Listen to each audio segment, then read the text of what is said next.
Welcome to another edition of Second City Sports on this Cyber Monday right here on Sports Zone Chicago. I am Sidney Brown, aka Sid the Kid. My co-host Lakeena McGee will join me in a couple minutes. You can follow yours truly on the Twitter in the IG SidKid80. Once again, that's SidKid80. That's SIDKID80. Excuse me. That's SIDKID80. If you download the Sports Zone Chicago app, if you want to download the Sports Zone Chicago app, you must do so by go to Amazon, Apple iTunes Store, or Google Play. Make sure the app says Sports Zone Chicago. What you do with that Sports Zone Chicago app? It's simple. You can listen and watch of any of our 5 live shows, including this one, Second City Sports. If you happen to miss it, that's okay. You could go back to the archives to catch any of those archive shows. You listen and watch them at your own leisure. Make sure you also follow Sports Zone Chicago on all social media platforms at Facebook, Twitter, Instagram, and YouTube. Once again, at Facebook, Twitter, Instagram, and YouTube at Sports Zone Chicago. If you want to catch the audio version of this podcast, you can do so by subscribing to War on Anchor. We're available on all podcast platforms, including the iHeartRadio app. Make sure you type in those search engine boxes on those podcast platforms, WARR on Anchor. And you can follow War Media at WARR Media on Facebook, Twitter, Instagram, and YouTube. Once again, at Facebook, Twitter, Instagram, and YouTube at WARR Media. That's you can follow War Media. Remember, thank you very much in advance for your support. We are unapologetically fun, and we have very definite opinions. Like, comment, share, and subscribe. Remember, like, comment, share, subscribe this broadcast. And so you can support Second City Sports and Sports Zone Chicago as a whole. If you have any questions or comments during the 2-hour extravaganza, you can go to Sports Zone Chicago on Facebook or Sports Zone Chicago on YouTube. Place your comments in the comments section, and I will get them up on the screen for you. And our good buddy Armando Lara Jr. checks in and says, good afternoon. Good afternoon to you, Armando. You can do the same thing. Just go to Facebook on Sports Zone Chicago's Facebook page or Sports Zone Chicago YouTube. Type in your questions or comments in the comments section, and we'll get them up on the screen for you. Now, let's get started with today's show. Yippee! Yay! Okay. I'm referring to the Chicago Bears 16-14 win this past Thursday on Thanksgiving Day against the Detroit Lions. It was not an outstanding performance for the Bears, of course. The Bears did get it done on the last second field goal from 30 yards out by Carlos Santos. The Bears, of course, they were the whole story in the National Football League all week with the controversy of Matt Nagy. Allegedly, he was going to get fired following the game on Thursday. And, of course, the Bears PR team just as a whole messed it all up. And it was nice to see the players, concentrate and go out and do their jobs, but it wasn't a great game to watch. The Bears put up 16 points against a bad Detroit Lions team. The Lions are now 0-10-1 on the season. The Bears improved their record to 4-7, but was it a great game to watch to you? It wasn't for me. The Bears barely got it done. Head coach Matt Nagy, if he thought that this was going to be his last game, he went out as of now as in the blaze of glory. But as of right now, as of this broadcast, he is still technically the head coach of the Chicago Bears. He got what he wanted in starting Andy Dalton. Of course, quarterback Justin Fields is out with a rib injury. It's questionable whether he's going to start this Sunday's game against the Arizona Cardinals. We'll have more on that for you coming up in our throughout the weekend and on our next show on Friday. But back to the game on Thursday, this was not very impressive. The Bears barely did what they had to do to win. I understood that they were coming off a short week. They played Baltimore a few days before, so they had a short time to prepare, but it was not the world's greatest performance. You only had one sack on Jared Goff, and that was by Robert Quinn, who's having a heck of a year, perhaps a Pro Bowl year. But offensively, the numbers don't jump out at you. Okay, Andy Dalton was 24-39, 317 yards, a touchdown, and an interception. Okay, that's his best performance of the season. But do you really think that Andy Dalton lit up the scoreboard? No. And the offense has been a problem throughout the whole year, and it continues to be a problem for this Bears team. And it just read this ugly head from a worldwide audience on Thursday. I'm surprised Troy Aikman didn't even drop any swear words on the air as he and Joe Buck was calling the game for Fox. And I thought me personally that the Bears should have ran the ball more. That's been the identity of this team all year long, especially with rookie quarterback Justin Fields when he was in there before his injuries. But just take a look at the numbers here. David Montgomery, 17 carries for 46 yards. Okay, you got near 20 carries, but the yards didn't pile up. Andy Dalton rushed the ball 6 times for 11 yards. But as I said before, Andy Dalton's not Michael Vick. You don't expect him to run the ball. So I don't expect him to light up the world in terms of rushing attempts, but Khalil Herbert, who did a nice job when David Montgomery was out with an injury for a month, he only had 4 carries for 9 yards. Here's the thing: the Bears have a problem with consistency with the game plan. I know that head coach Matt Nagy gave Bill Lazor all the credit in the world following the win on Thursday, but just for the Bears to run the ball with consistency, that's what we expect from this Bears team. I know this has been their identity throughout the season, throughout the whole history of the franchise. But Thursday's game was just blah. It was boring, and just looking at it as a whole, I wasn't impressed. Were you guys impressed? You can let yours surely know on Sports Zone Chicago's Facebook page or Sports Zone Chicago on YouTube. Place your questions or comments in the comment section. I'll get them up on the screen for you. But this Bears performance on Thursday, it was nonchalant. It was like, okay, they won the game. They technically saved Matt Nagy's job, but was it something to write home about? No. And I don't think any true Bears fan will sit there and tell you that was a great performance or it was a hard-fought battle. It was neither of those things. And so just looking at that game as a whole, it just was very unimpressive to me. And I don't see how I know some people may think that the Bears can get on a surprising run and make it to the playoffs. I don't see it. I know you have Arizona coming off a bye week and coming here to Chicago on Sunday, but maybe the Bears could pull out a surprising upset. Maybe they can. Maybe they can't. But I don't see a run here. I just don't. So if people think that the Bears can pull off an upset, I don't see it. I just don't see it. But that's as of now, and we'll get more into that on our next show on Friday. You're listening to Second City Sports right here, live in living color, right here on Sports Zone Chicago. I am Sid the Kid. Lakeena McGinn will join me in a few minutes. Let's take a look at some of the numbers from the Bears' performance on Thursday from the receiving end. Darnell Mooney, who's been the number 1 wide receiver for the Bears all season long, he had 5 catches, 123 yards, and a 24.6 average per catch. His longest catch was a 52-yarder. I've been begging for this all season long. The tight ends can be used more in this offense, especially in a run-heavy set offense. Cole Kmet had 8 catches for 65 yards. His longest catch was a 16-yarder. Demille Byrd had 4 catches for 42 yards. Jimmy Graham, was nice to see him again in the Bears uniform with a catch on the stat sheet. He had 2 of them for 34 yards and the only touchdown of the game for Chicago. Now, it was nice that the Bears did spread the ball around on the stat sheet, but looking at that game, it just didn't seem like they had any rhythm and they had any flow. It's just like it was all scattered all around the place. And if you look at that game offensively, it's just like it didn't, like I said, it didn't have any flow. It was just, you're just straining your eyes to see it has something would happen. It will take you off your feet, but that just didn't happen with the Bears offense. So I wasn't impressed at all. And a couple other numbers to give to you guys. David Montgomery, 3 catches for 28 yards out of the backfield. Okay.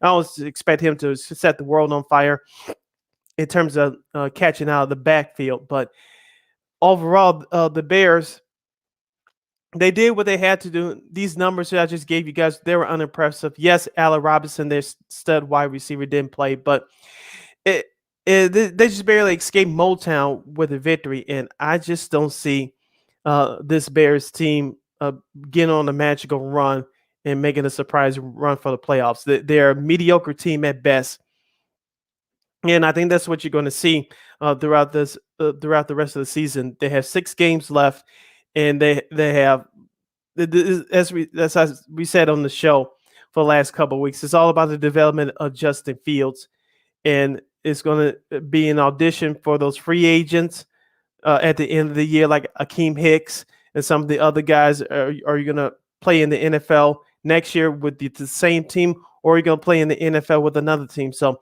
it's all about development at this point. With the Chicago Bears, they're not a playoff team, and I expect Matt Nagy to be gone at the end of the year. So expect a lot of changes at Hallis Hall this year. Our buddy Amando commented again, the Bears are a winless team and needed the almost the entire game time limit of a game to beat the Lions. Yeah, that's true, Amando.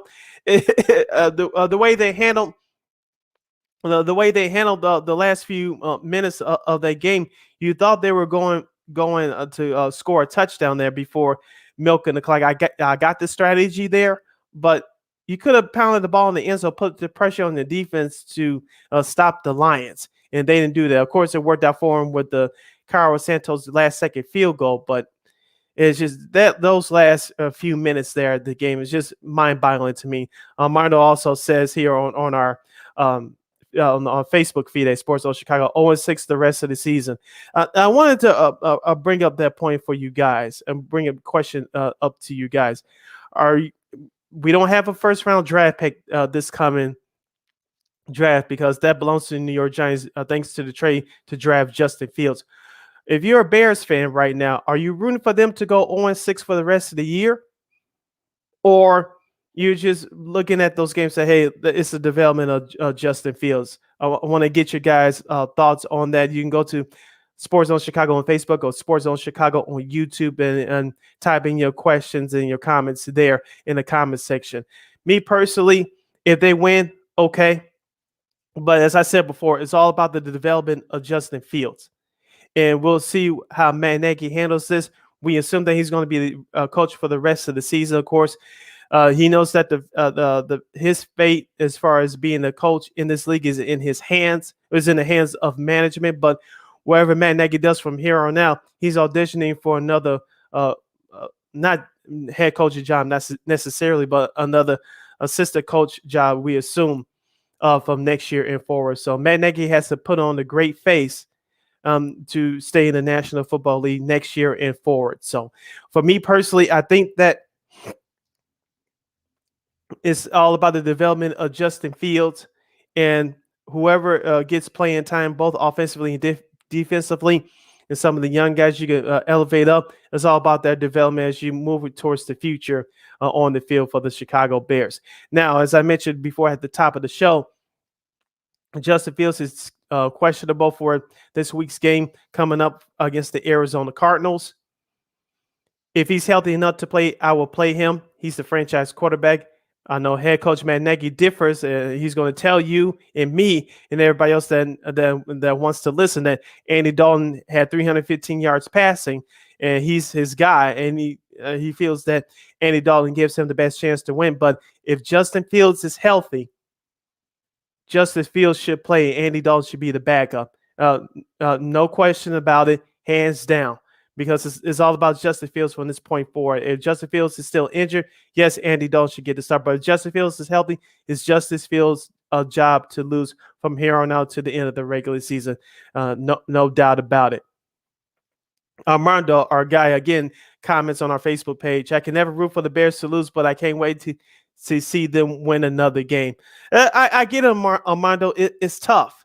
And we want to see change if you're a Bears fan, and I'm including that as well. We want to see change. But it's in the DNA of the McCaskies not to do it as far as head coaching is concerned in the middle of the season. It looks like that trend is going to continue. But I haven't been, especially what I'm doing now on this side of the mic. I'm not saying that I'm not upset at what the Bears are doing, what they're going through right now, but haven't been real angry since the end of the Dave Wannstedt administration. That was 97 and 98. Of course, in 98, he went 4-12 again before he was let go by the now late Michael McCaskey. Of course, we talked about it before in the show, how the Bears organization and their PR team screwed that up back then. Dave McGinnis was supposed to be the head coach. You announced that he was the head coach before even McGinnis signed the contract, and that was another blunder there. And then you have a blunder here with Mark Carco, an independent journalist, a Pulitzer Prize winner, announcing that Matt Nagy was going to get fired after Thursday's game. Of course, the whole Bears organization didn't put out a statement. You had to let your special teams head coach Chris Tabor go speak in front of the media, basically try to put the fire out, and followed by head coach Matt Nagy on that same day. And of course, the news came out late Wednesday that Bears chairman George McCaskey had to tell the players before boarding the plane to Detroit that Matt Nagy, the head coach, wasn't going to get fired. So the Bears, a bunch of blunders there. Again, it's just that this is an organization that's in turmoil right now, and they don't know how to handle their business. So I think that this organization, we all know, needs an overhaul. We know Ted Phillips, your director of finance, now the team president of this organization. All of them need to go, but will Virginia McCaskey and some of the people that advise her, will they let both George and Ted go after the season? That's what's going to need to happen for this situation to be turned around at Hallis Hall, because you cannot have guys that don't know a damn thing about football lead your organization. That just doesn't work, especially in today's NFL. The definition of insanity is doing the same thing over and over again, expecting the different results. And that's what we've seen so far with these Chicago Bears. I don't think after all this time, you think that someone would tell the McCaskies to do something different, do something new.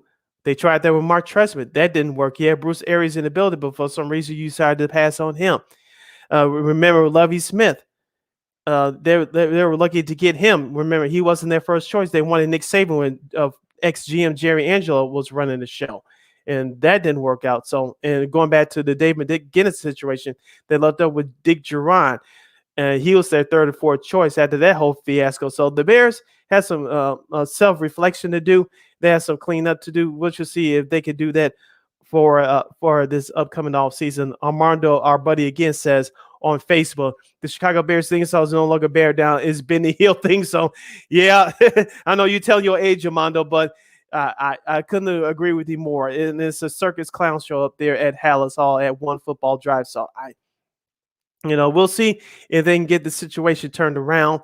And I'm at a loss for words. And for those of you that really know me and listen to me on this show on the platforms, I hate repeating myself over and over again.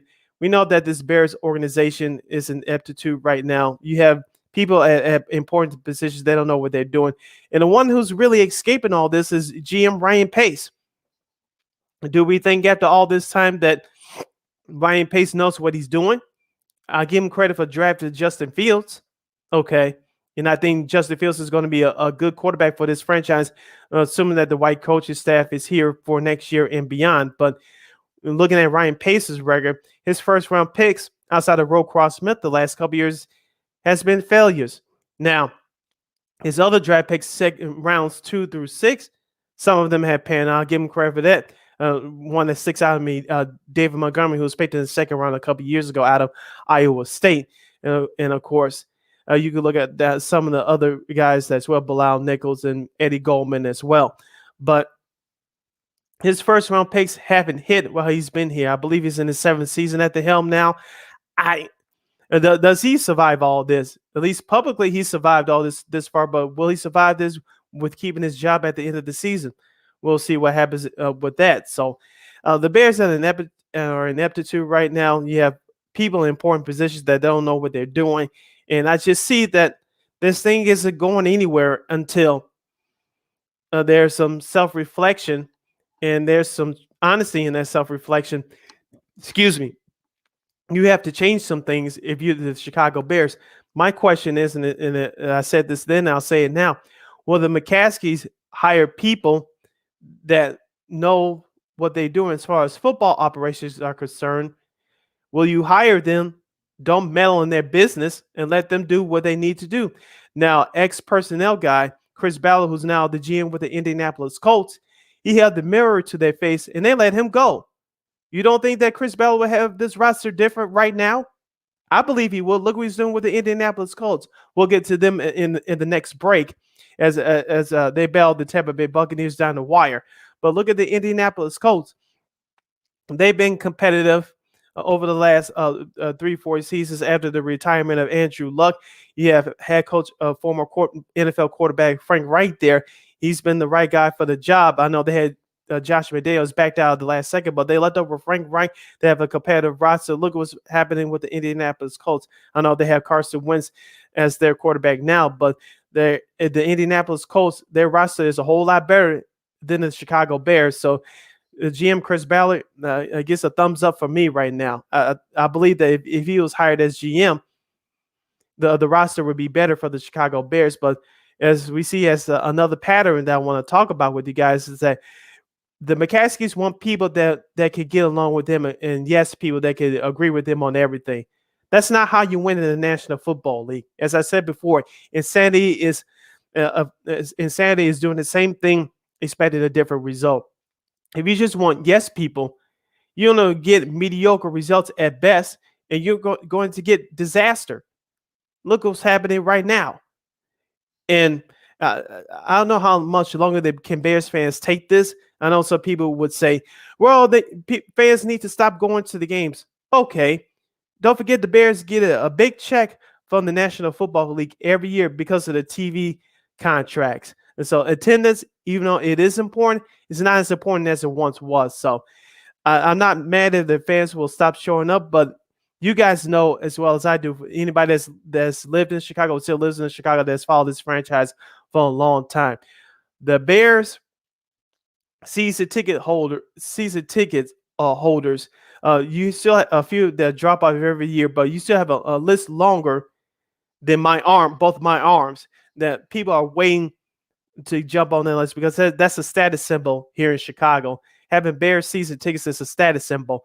And when people drop off this, people waiting to grab the opportunity to go to a Bears game, because we all know that Chicago is a Bears football town first and foremost.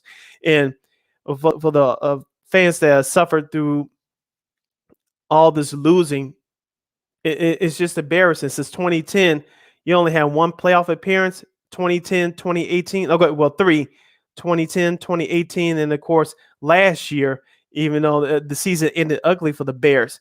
Yeah, 3 playoff appearances in the last 11, 12 years. That's just unacceptable.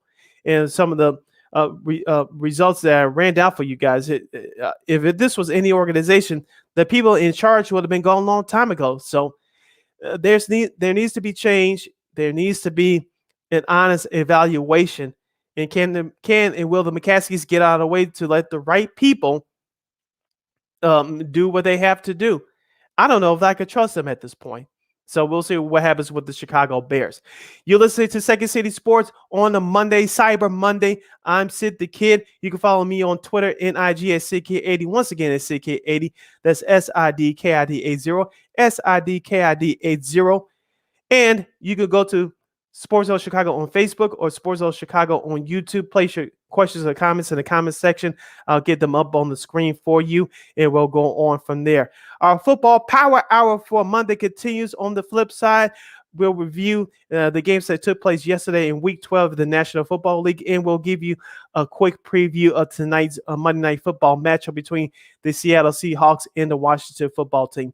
You listen to Second City Sports right here on Sports Zone Chicago. AutomotiveMap.com presents the Sports Flash on the Sports Zone Chicago. Rumors swirling that Bears head coach Matt Nagy could be fired after tomorrow's game. It's an 11:30 a.m. kickoff at Detroit. The Lions are 0-9-1. The Bears looking to snap a 5-game losing skid. When asked about it, Nagy said, "That is not accurate. I have not. I have great communication with ownership, with George and Ted and Ryan, but I have not had any discussions." On the NBA scoreboard tonight, the Bulls visit the Rockets. Chicago 12-6, third in the Eastern Conference. The Rockets just 1-16. They've lost 15 straight. NHL on Tuesday, the Flames beat the Blackhawks 5-2. Reese Johnson and Brendan Hagel with the goals for Chicago. 34 saves for Marc-Andre Fleury. The Hawks dropped to 6-11-2. They'll take on the Blues Friday afternoon at United Center. It's a noon puck drop. For lightning fast sports updates, download the Score app. It's free and one of the most popular sports apps in North America.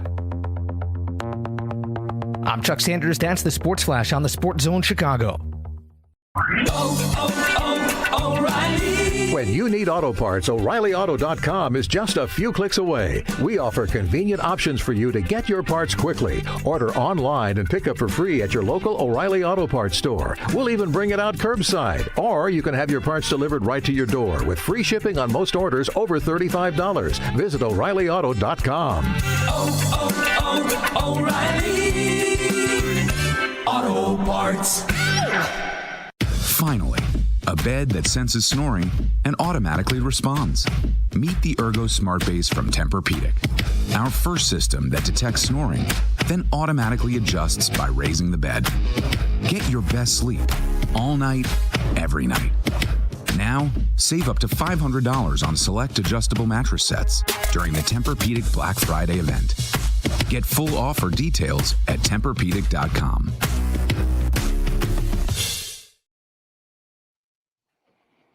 Welcome back to Second City Sports, live and in living color right here on Sports Zone Chicago for Cyber Monday, as we call it here around here on I am Sid the Kid, a.k.a. Sidney Brown, for those of you scoring at home. Hopefully, Lakeena McGee will join me in a couple of minutes. You can follow yours truly on the Twitter and the IG at SidKid80. Once again, at SidKid80, that's SIDKID80. That's SIDKID80. Make sure you download that Sports Zone Chicago app. And make sure you go to Sports Zone Chicago on Facebook and Sports Zone Chicago on YouTube. Place your questions or comments in the comments section. I will get them up on the screen for you. And we have some breaking news coming out of Dallas Cowboys camp. Head coach Mike McCarthy has tested positive for COVID, and he will not coach this Thursday's game as the Dallas Cowboys would take on the New Orleans Saints down there in the Bayou. So once again, head coach Mike McCarthy has tested positive for COVID. He will not coach this Thursday's game as the Dallas Cowboys will travel to New Orleans to take on the Saints. Of course, several coaches on his offensive staff will not coach in that game either. They will not make the trip. And we'll see what happens as the NFL has now stricter policies of what players can and cannot do as they'll continue on the season traveling as they deal with this virus. Reviewing the games, before we get to some of my thoughts from yesterday's games, of course, there were two other games that were played on Thursday on Thanksgiving Day. The Las Vegas Raiders defeated the aforementioned Cowboys 36-33 in overtime. Dak Prescott had an outstanding performance, 375 yards and 2 touchdowns. And Josh Jacobs had a great performance for the Las Vegas Raiders from a running standpoint, 22 carries, 87 yards, and they scored. The Raiders, both teams had 14 penalties for over 100 yards, and yeah, it was another game. I did catch the end of this game. I was asleep from eating and going through that whole hot mess with the Chicago Bears. But the Raiders get it done on the road as the Cowboys are now 7-4 on the season. And of course, in the nightcap on Thanksgiving night, the Buffalo Bills dominated the New Orleans Saints 31-6. Josh Allen, 260 yards passing on 4 touchdown passes. The Saints missed Alvin Kamara, their star running back. He missed his third straight game. Will he play this upcoming Thursday against the Cowboys? We'll see. They desperately need him. So those are your results from the night in the NFL on last Thursday. Now let's get into some of the games that happened yesterday. It was the Cincinnati Bengals dominating the Pittsburgh Steelers 41-10. Ben Roethlisberger, who in my opinion is ready for the retirement seat, he was 24-41 for 263 yards and a touchdown. Joe Mixon had a big day for the Cincinnati Bengals in the running department, 28 carries, 165 yards and 2 touchdowns. T. Higgins had 6 catches, 114 yards and a touchdown. The Bengals dominated the Steelers from start to finish. Pittsburgh didn't have it in all phases of the game. They just lost out there. Cincinnati imposed their will on them early. I did turn to this game via my computer, and it was ugly from the start. In Pittsburgh, I thought they were going to win this game. I picked them on our last episode last Wednesday. They really disappointed me. I thought Ben Roethlisberger was going to have a better performance, but the Pittsburgh Steelers defense was just terrible. And give Cincinnati credit. I did say that Cincinnati a couple of weeks ago were a playoff team. They've shown me now that they could be a playoff team. The second-year quarterback Joe Burrow is getting it done. Their offensive line has improved very much from last year, which was a disaster, of course, which led to Joe Burrow's season-ending torn ACL injury. But the Bengals are back. They're 7-4. They're 3-2 at home. This is the first time since 2009 that Pittsburgh Steelers were swept by the Cincinnati Bengals, and the Bengals, it looks like they're on their way to capturing the AFC North title. We'll get to the Baltimore Ravens later. Next game, the Tampa Bay Buccaneers survived a scare for the Indianapolis Colts, defeating the Colts on the road 38-31.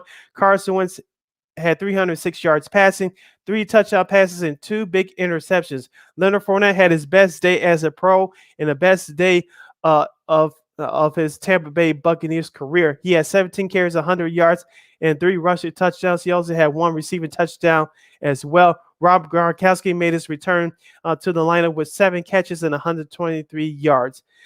The Tampa Bay Buccaneers, they didn't need Tom Brady yesterday, but he made the plays when he had to. The defense for the Buccaneers, they were caught off guard, especially with the running game of the Indianapolis Colts. Jonathan Taylor has been the hottest running back in the NFL for the Colts these last 2 or 3 weeks. He didn't disappoint yesterday. The Buccaneers got away with one on the road. Leonard Fournette's game-winning touchdown came with seconds left to go in the game at the Indianapolis tied the game at 31. The Buccaneers almost gave up a game-tying kick return for a touchdown. Thank goodness that the Tampa Bay special teamers stopped Rodgers from scoring that game-tying touchdown on the kickoff return. So Tampa Bay got it done on the road yesterday. They won their last 2 games. And let's see if Tampa Bay can now build on this and perhaps take the NFC South Division title. Next game, the Miami Dolphins, they dominated the Carolina Panthers 33-10. Tua Tagovailoa had 230 yards passing and a touchdown pass off 27-31. Myles Gaskin had 16 carries, 49 yards, but had 2 big touchdown runs. Jalen Waddle, the second-year wide receiver at Alabama, he had a big day for the Dolphins. 9 catches, 137 yards, and a touchdown. Cam Newton, 5 for 21 for 92 yards. He was benched in the 4th quarter. I watched the majority of this game via my computer. Carolina couldn't get it done in terms of running the ball. They were outclassed. The Miami Dolphins defense brought it. Cam Newton, I know it's been a couple of weeks since he's joined the Carolina Panthers. I knew it was going to take some time, but I thought that we was going to see a better performance from Mr. Newton yesterday. It just didn't happen. The running game for the Panthers were non-existent. Myles Gaskin, I just read out the stats to you. He didn't have it in terms of the running, in terms of the yards rushed, but he had 2 big touchdowns, and he's been the catalyst for this Miami Dolphins offense the last couple of weeks. Of course, you look at tight end Mike Gesicki, who's always a big target from a tight end position, but it was an all-around good performance for the Miami Dolphins as they're now 5-7 on the year. The Panthers dropped their record to 5-7. The Panthers, if they want to make it playoffs, they're virtually going to have to win out, and it's going to be just about impossible. So give the Dolphins credit. They had a block punt to set up their first score of the game.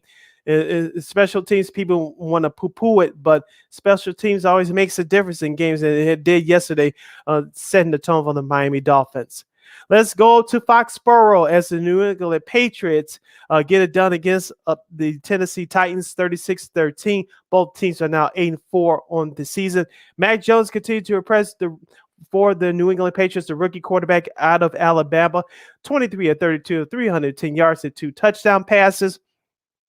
Jacoby Myers had 5 receptions for 98 yards. Kendrick Bourne, the other stud wide receiver for the Patriots, had another touchdown reception of a great running catch yesterday. So the Patriots dominated the Titans. The Titans were out. A.J. Brown, Julio Jones, of course, Derrick Henry is out with a foot injury for the rest of the season. Of course, Ryan Tannehill had a couple of bad interception throws. So it was not a good day for the Titans. And it was a good day for the New England Patriots. Give Bill Belichick, or as I call him on this show, Bill Belichick, credit. The New England Patriots defense has been the story the last 2 or 3 weeks, but it was the offense that put up 36 points. Stevenson, their running back, He's been effective as well. So New England is starting to turn around as we head toward the month of December. Now, will they make a Super Bowl run? I doubt it. As I said a couple of weeks ago on the show, but New England has caught fire, and they give the schedule makers credit that you only beat the teams that are in front of you, and that's what New England has done so far. They have a big game next week on Monday Night Football on the road at Buffalo against the Bills. You know, the fans in Buffalo and Orchard Park, New York, are going to be fired up for that one as they face their longtime nemesis in the NFC East. So the Patriots get it done by the score of 36-13. Let's go down to New Jersey as the New York Football Giants, they barely squeaked out a 13-7 win over the Philadelphia Eagles. Of course, during this time last week, Jason Garrett, the now ex-offensive coordinator of the New York Football Giants, was let go. Of course, Daniel Jones, I watched some of this game. We talk about the Bears' offense being putrid. The New York Giants' offense is putrid as well. Daniel Jones was 19 of 30 for 202 yards and a touchdown pass. Jalen Hurts, this was the first time in his NFL career that he threw 3 interceptions in the same game. But he was their leader in terms of rush yards for Philadelphia. 8 carries, 77 yards. Kenny Galladay from Chicago, from St. Rita, shout out to Sean Sierra. He had 3 catches for 50 yards. I did watch some of this game via my computer. As I said before, the New York Giants offense wasn't really that impressive. And if you watch them all year, they haven't been impressive either. I know that Saquon Barkley, who's hurt again, there's no consistency with the New York Football Giants running game. The passing game has been hit or miss. I know they've been suffering through injuries as well, but just watching some of that game yesterday was very putrid. And I can't understand for the life of me, Philadelphia. They're now 5-7 on the year. I did pick them to win this game, but their running game was non-existent yesterday. Of course, Boston Scott, on their potential game-winning drive, he fumbled the ball, turned it over, and the Giants wrapped up the game from there. But the passing game was non-existent. Devontae Smith, I thought he was going to have a big game. It just didn't happen. So the Philadelphia Eagles defense kept the Eagles in it, but offensively they just couldn't get it going. And the Giants looked even worse, but the Giants got it done by the score of 13-7. The Giants are now 4-7 on the season. It was ugly. So let's move away from that game. Another ugly game took place down in Jacksonville, Florida. It was the Atlanta Falcons. Excuse me. It was the Atlanta Falcons defeating the Jacksonville Jaguars 21-14. Trevor Lawrence, the rookie quarterback out of Clemson, he was 23 of 42 for 228 yards and a touchdown for Jacksonville. Cordell Patterson ran the ball 16 times for 108 yards and 2 rushing touchdowns for the Falcons. And Russell Gage for the Falcons had a big day in the receiving department, 6 catches for 62 yards and a touchdown. The Atlanta Falcons scored 21 of the game's first 24 points through the first 3 quarters, but the Jacksonville Jaguars, it's been a tough go for Urban Meyer and company all year long. Of course, we didn't expect this team to be a winning team, but they have played well until the last couple of weeks, especially on the defensive end. But the defense has given up a total of close to 60 points the last 2 weeks. They were dominated by the 49ers last week, and they gave up 21 points to the Atlanta Falcons. So the Falcons did what they had to do. They are now 5-6 on the season, 4-2 away from the Mercedes-Benz Dome down there in Atlanta. So Atlanta's still trying to hang on in the NFC wildcard playoff race. Now down to the battle of the 2-8 teams as the New York Football Giants, the New York Jets get it done against the Houston Texans by the score of 21-14. Tyrod Taylor was 17 of 26 for 158 yards and 2 touchdown passes. Zach Wilson threw an interception once again, but he returned to the lineup for the New York Jets, their rookie quarterback. Tevin Coleman ran the ball 16 times for 67 yards for the Jets. And in the receiving department, nothing to write home about. Braxton Berrios had 2 catches for 47 yards. This game was ugly from the start. I know that most of the nation did not get a chance to see this game. Shout out to friend of the show, Spiro Diaz for CBS Sports. He had to call this putrid game. This game to me was about who's going to get the number 2 pick in the draft. We know that the Detroit Lions are the only winless team in the National Football League, but the Jets found some way to get it done. The Houston Texans, as we told you guys all year long, they're terrible right now. They'll hold the number 2 place. Number 2 pick in the upcoming 2022 NFL Draft. And you're listening to Second City Sports live and in living color right here on Sports Zone Chicago. Sid the Kid here with you as we review the games from yesterday in week 12 in the National Football League. Let's take a look at some of the late games that took place yesterday. It was the Denver Broncos stunning the San Diego Chargers of Los Angeles, as we call them on this show. The Broncos defeated the LA Chargers 28-13. Both teams are now 6-5 on the season. As we welcome in our good friend, Miss Lakeena McGee, to the program. Good afternoon to you, young lady. How are you? What's up, folks? Sorry for my tardiness. Had to take care of some personal stuff, but I am here and I am just in time to talk about the rest of these NFL games because, oh, Sid, that Chargers game, what the heck happened? I mean, I have no clue what, the Broncos look like those are like, Peyton Manning's Broncos from way back from a few years ago. The way their defense was playing and stuff. I mean, just a bad loss for the Chargers.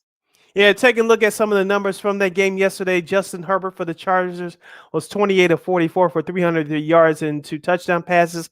Melvin Gordon III, a former Charger, had 17 carries for 83 yards for the Broncos. Keenan Allen, 7 catches for 85 yards. Of course, Drew Lock had to come in relief for Teddy Bridgewater there. Teddy Bridgewater was dinged up, and hopefully he'll be okay for next week's game for the Broncos. I did watch some of this game live via this computer screen, and Denver had control from the start. And the Chargers, as we said on our show on Wednesday, Lakeena, if they had big wins on the road. Shout out to our good buddy Armando Lara Jr. He stole the words right out of my mouth. The Chargers are up and down team. As I said on our show on Wednesday, if the Chargers are a playoff team, which I still believe they are, you have to win tough games on the road. They did that opening weekend at Washington. They did it a few weeks ago at Philadelphia.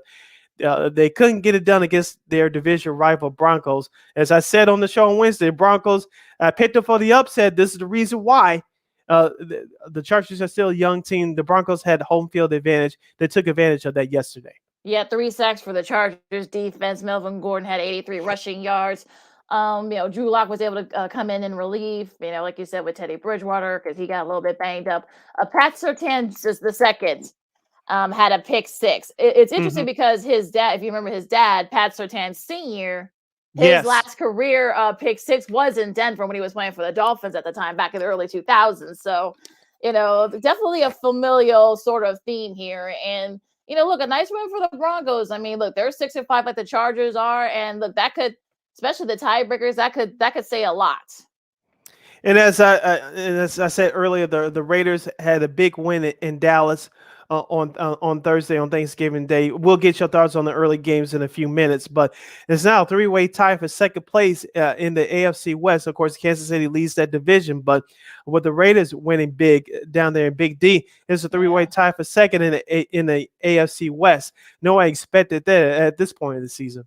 Yeah, the AFC West has been very competitive. We'll see, like I said, we'll see where the Chiefs are, but that's a pretty good division, the AFC West. And, it's going to be very interesting because they all have to still play each other in these next few weeks. So, we'll see if the Chiefs are, right at the ship. We'll see if the Chargers get it together. Same with the Broncos and the Raiders. So it's definitely, the Raiders, of course, with a big upset win against the Cowboys on Thanksgiving. So no one really saw that coming. So that definitely all of that is sort of is still in play. So we'll see. It should be interesting. We'll see what happens. In America's game of the week yesterday, it was the Green Bay Packers holding off the Los Angeles Rams 36-28. Aaron Rodgers, bad toe and all. I still question that, but that's a whole nother issue. He was 28 of 45 for 307 yards and 2 touchdown passes. He also had a rushing touchdown, shaking off Jalen Ramsey. My goodness. A.J. Dillon for the Packers ran the ball 20 times for 69 yards. Devontae Adams had 8 catches for 104 yards. Matthew Stafford on the flip side for the Rams, Lakeena, another interception and another pick six. That turned out to be the difference in the ball game. Yeah, that was Will Douglas pick six that was definitely turned out to be the difference there. And it's unfortunate because the Rams had chances. They had chances late. Mm-hmm. So the fact that the Packers were able to hold them off, I think just shows you that look, there's no love lost between these two teams. So it's like I said, it's going to be very interesting also too with the tiebreakers. They have to keep up with the Cardinals for that top spot in the NFC. So they, of course, the Cardinals were off this week. So we'll see what happens. I guess like I said before, the Rasul Douglas pick six kind of sealed the deal. I mean, the Rams tried to score a few points, some garbage points, but it was too little, too late. In America's other game of the week, I did watch the entirety of this game via Red Zone and via this computer screen. It was the San Francisco 49ers defeating the Minnesota Vikings 34-26. Kirk Cousins, 20 of 32, 238 yards and 2 touchdown passes. Elijah Mitchell had 133 yards rushing off 27 carries and a touchdown for the 49ers. And Brandon Ayuk had 3 catches for 91 yards. Lakeena, Jimmy Garoppolo on the flip side, he struggled again early, but did enough to compile for 230 yards passing and a touchdown pass. Deebo Samuel has now 5 rushing touchdowns. Their star wide receiver for the 49ers. The 49ers ran the ball, especially late, used the formula that they did to get to the Super Bowl a couple years ago. The Minnesota Vikings, Dalvin Cook, we should mention that he went out of the game, was carted off the field with a shoulder injury.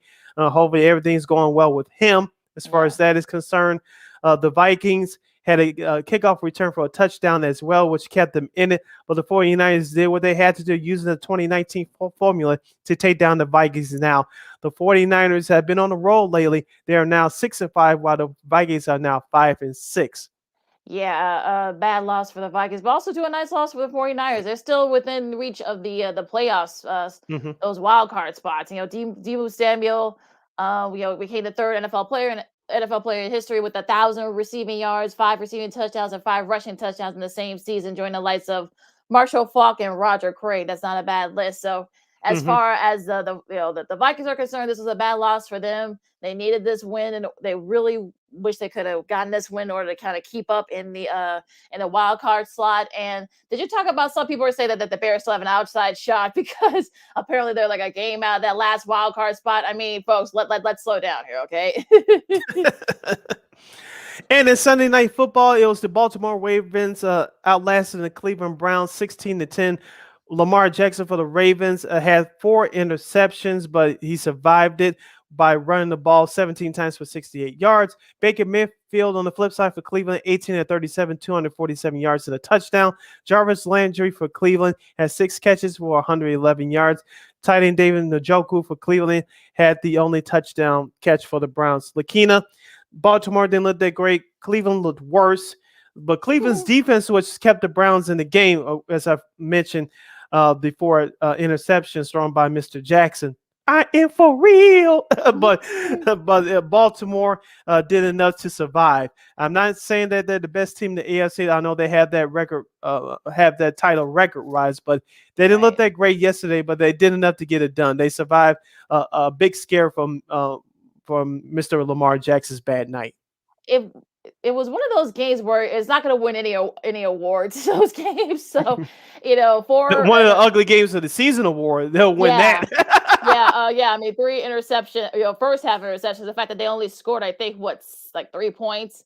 So unfortunately, if you're the Browns defense, you did your job. Unfortunately, the offense couldn't do theirs. And look, Mark Andrews, we'll get to it when we talk about our studs and duds in a little bit, but he saved Lamar Jackson's rear, a couple of just big touchdown passes that kind of sealed that win for them. And look, I mean, the Ravens this is what they do. Like they grind out wins. They play tough, and it's not going to be perfect. It's not going to be pretty, but they win it. So if you're a Ravens fan, you'll take it. Yes, you'll take it if you're the Baltimore Ravens, especially with that AFC North division looking the way it does. Breaking news here on Second City Sports from the world of the NFL. The Carolina Panthers have placed running back Christian McCaffrey on IR. He has an ankle injury, so his 2021 season is officially now done. Lakeena, before we get to our quick preview of tonight's Seattle-Washington matchup, I know you joined us late. Do you have any comments on any of the early games? No, not. I mean, not really. I mean, the Philly one is, I think, has me scratching my head. The fact that what the heck happened? 3 interceptions by Jalen Hurts. I mean, this was a perfect Hmm. opportunity with the Cowboys losing. This was a perfect opportunity for them to kind of, gain some ground, and they weren't able to do it. Fortunately, Hurts, picked the worst time to have his worst game of the season. 3 interceptions, and that was just enough, to slow them down, and for the Giants to come back and win that game. 4-7 for the Giants. So it was really their defense, and just the Hurst just didn't have a great game. And what about your thoughts about Tampa Bay, Indianapolis? It was a great back and forth game. The Colts dominated early. Tampa Bay came back. Tom Brady didn't have his greatest game, but he wasn't a problem. Leonard Fournette had the best game of his career and definitely his best game in a Tampa Bay uniform. He had 4 touchdowns in all, 3 in rushing, including the game winner. The Colts almost tied it and descended to overtime with a kickoff return, but Carson Wentz, as he's been known to do throughout his career, especially throughout the season, he threw the interception, which ended the game in the hopes for the Indianapolis Colts. Yeah, yeah. If you had Leonard Fournette in your fantasy team, you had a pretty good you had a pretty good Yeah. day. 100 rushing yards and 3 touchdowns, and Wentz's interceptions. I think they had their chances that the Colts did, so but they weren't able to capitalize. So good for the Bucks. I mean, they really needed this to kind of do the get right thing after what happened. So they really need that to kind of keep within distance of getting home field in the first round.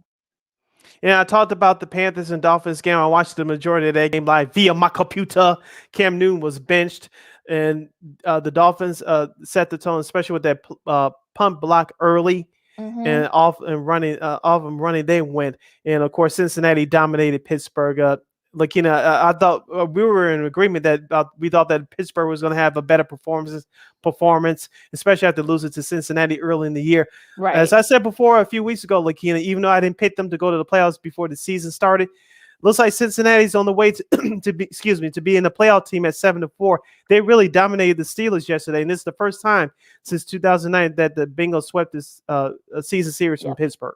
Joe Mixon, if you had him on your fantasy team, 165 yards and 2 rushing touchdowns. I mean, just amazing what Cincy's been able to do. And they just, the Steelers just didn't look right.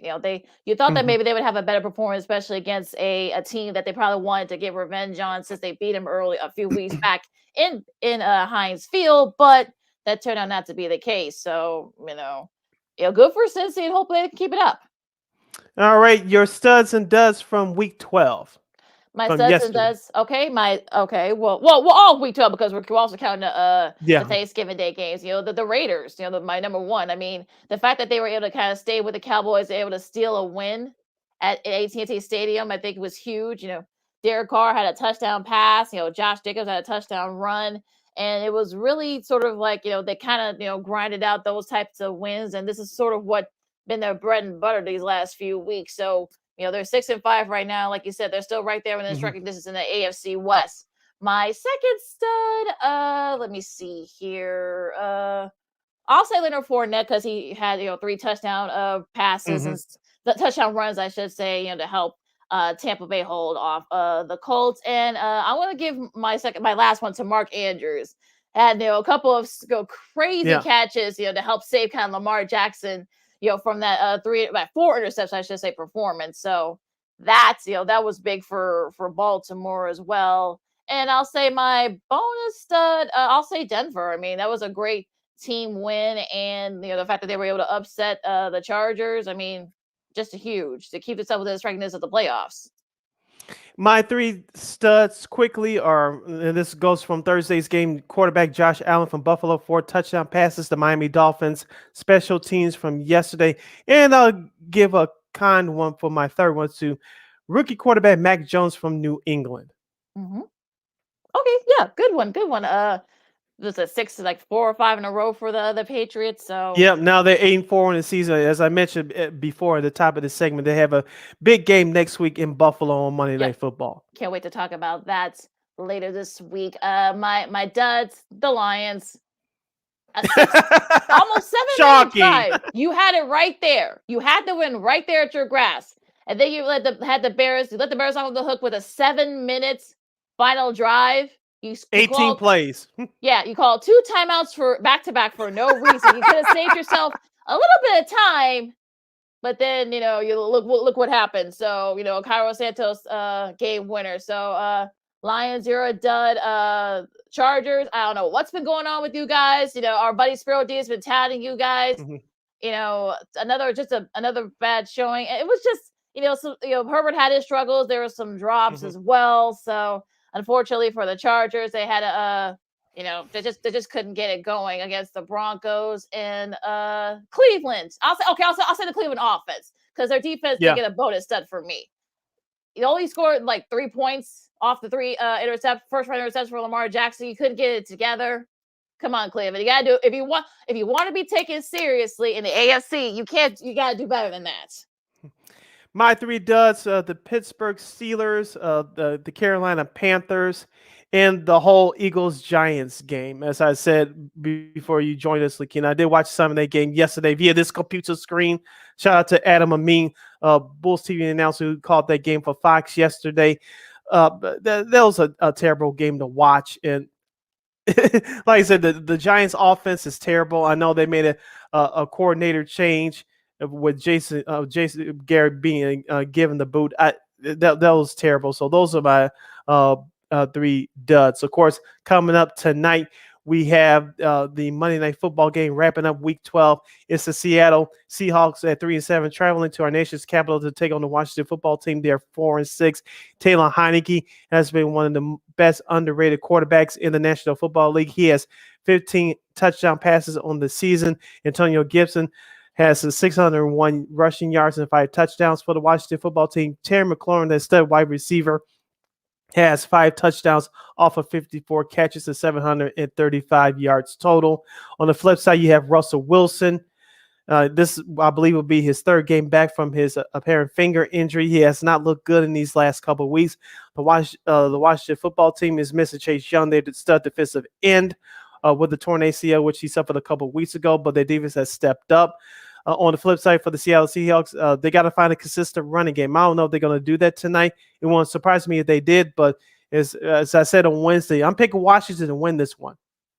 Yeah, it's going to be very interesting, this game tonight. I don't know. Hopefully Russell Wilson can kind of get back on track. I mean, you hope. I mean, maybe Washington, Taylor Heineke, can have a good game. The defense, I think it's going to be the battle of the defense. We'll see if Jamal Adams could be that it for them. So I don't know. It'll be interesting to see what happens. But I believe are the Mannings doing are they doing the Manning cast tonight or no? I'm not sure. I'm not sure. Okay, yeah, I think they would do a better job of that. But yeah, so we'll see. It's going to be very interesting. I can't wait for that. Hour number 1 in the books. Hour number 2 straight ahead as you're listening to Second City Sports live in living color right here on Sports Zone Chicago. Sid, Lakeena here with you. On the flip side, we'll talk about the Chicago Bulls. They're now losers of 2 out of their last 3 games. They have a big game tonight at the UC against the Charlotte Hornets. And we'll review the best and worst from this past weekend from the National Basketball Association. We'll get into college football as rivalry weekend concluded. And we have some news on the free agent front from the world of Major League Baseball. Yeah. I'm Sidney Brown, Lakeena McGee here with me. You're listening to Second City Sports right here on Sports Zone Chicago. AutomotiveMap.com presents the Sports Flash on the Sports Zone Chicago. Rumors swirling that Bears head coach Matt Nagy could be fired after tomorrow's game. It's an 11:30 a.m. kickoff at Detroit. The Lions are 0-9-1. The Bears looking to snap a 5-game losing skid. When asked about it, Nagy said, "That is not accurate. I have not. I have great communication with ownership, with George and Ted and Ryan, but I have not had any discussions." On the NBA scoreboard tonight, the Bulls visit the Rockets. Chicago 12-6, 3rd in the Eastern Conference. The Rockets just 1-16. They've lost 15 straight. NHL on Tuesday, the Flames beat the Blackhawks 5-2. Reese Johnson and Brendan Hagel with the goals for Chicago. 34 saves for Marc-Andre Fleury. The Hawks dropped to 6-11-2. They'll take on the Blues Friday afternoon at United Center. It's a noon puck drop. For lightning fast sports updates, download the Score app. It's free and one of the most popular sports apps in North America. I'm Chuck Sanders. That's the Sports Flash on the Sports Zone Chicago. O'Reilly. When you need auto parts, O'ReillyAuto.com is just a few clicks away. We offer convenient options for you to get your parts quickly. Order online and pick up for free at your local O'Reilly Auto Parts store. We'll even bring it out curbside. Or you can have your parts delivered right to your door with free shipping on most orders over $35. Visit O'ReillyAuto.com. O'Reilly Auto Parts. Finally, a bed that senses snoring and automatically responds.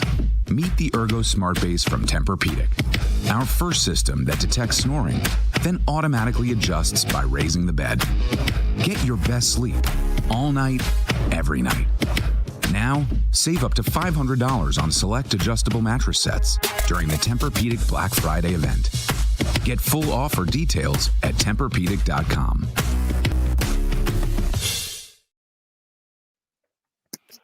Welcome back to hour number 2 of Second City Sports Live and in living color, along with Miss Lakeena McGee. I am Sidney Brown. You're listening to Sports Zone Chicago. You can follow yours truly on the Twitter and the IG at SidKid80.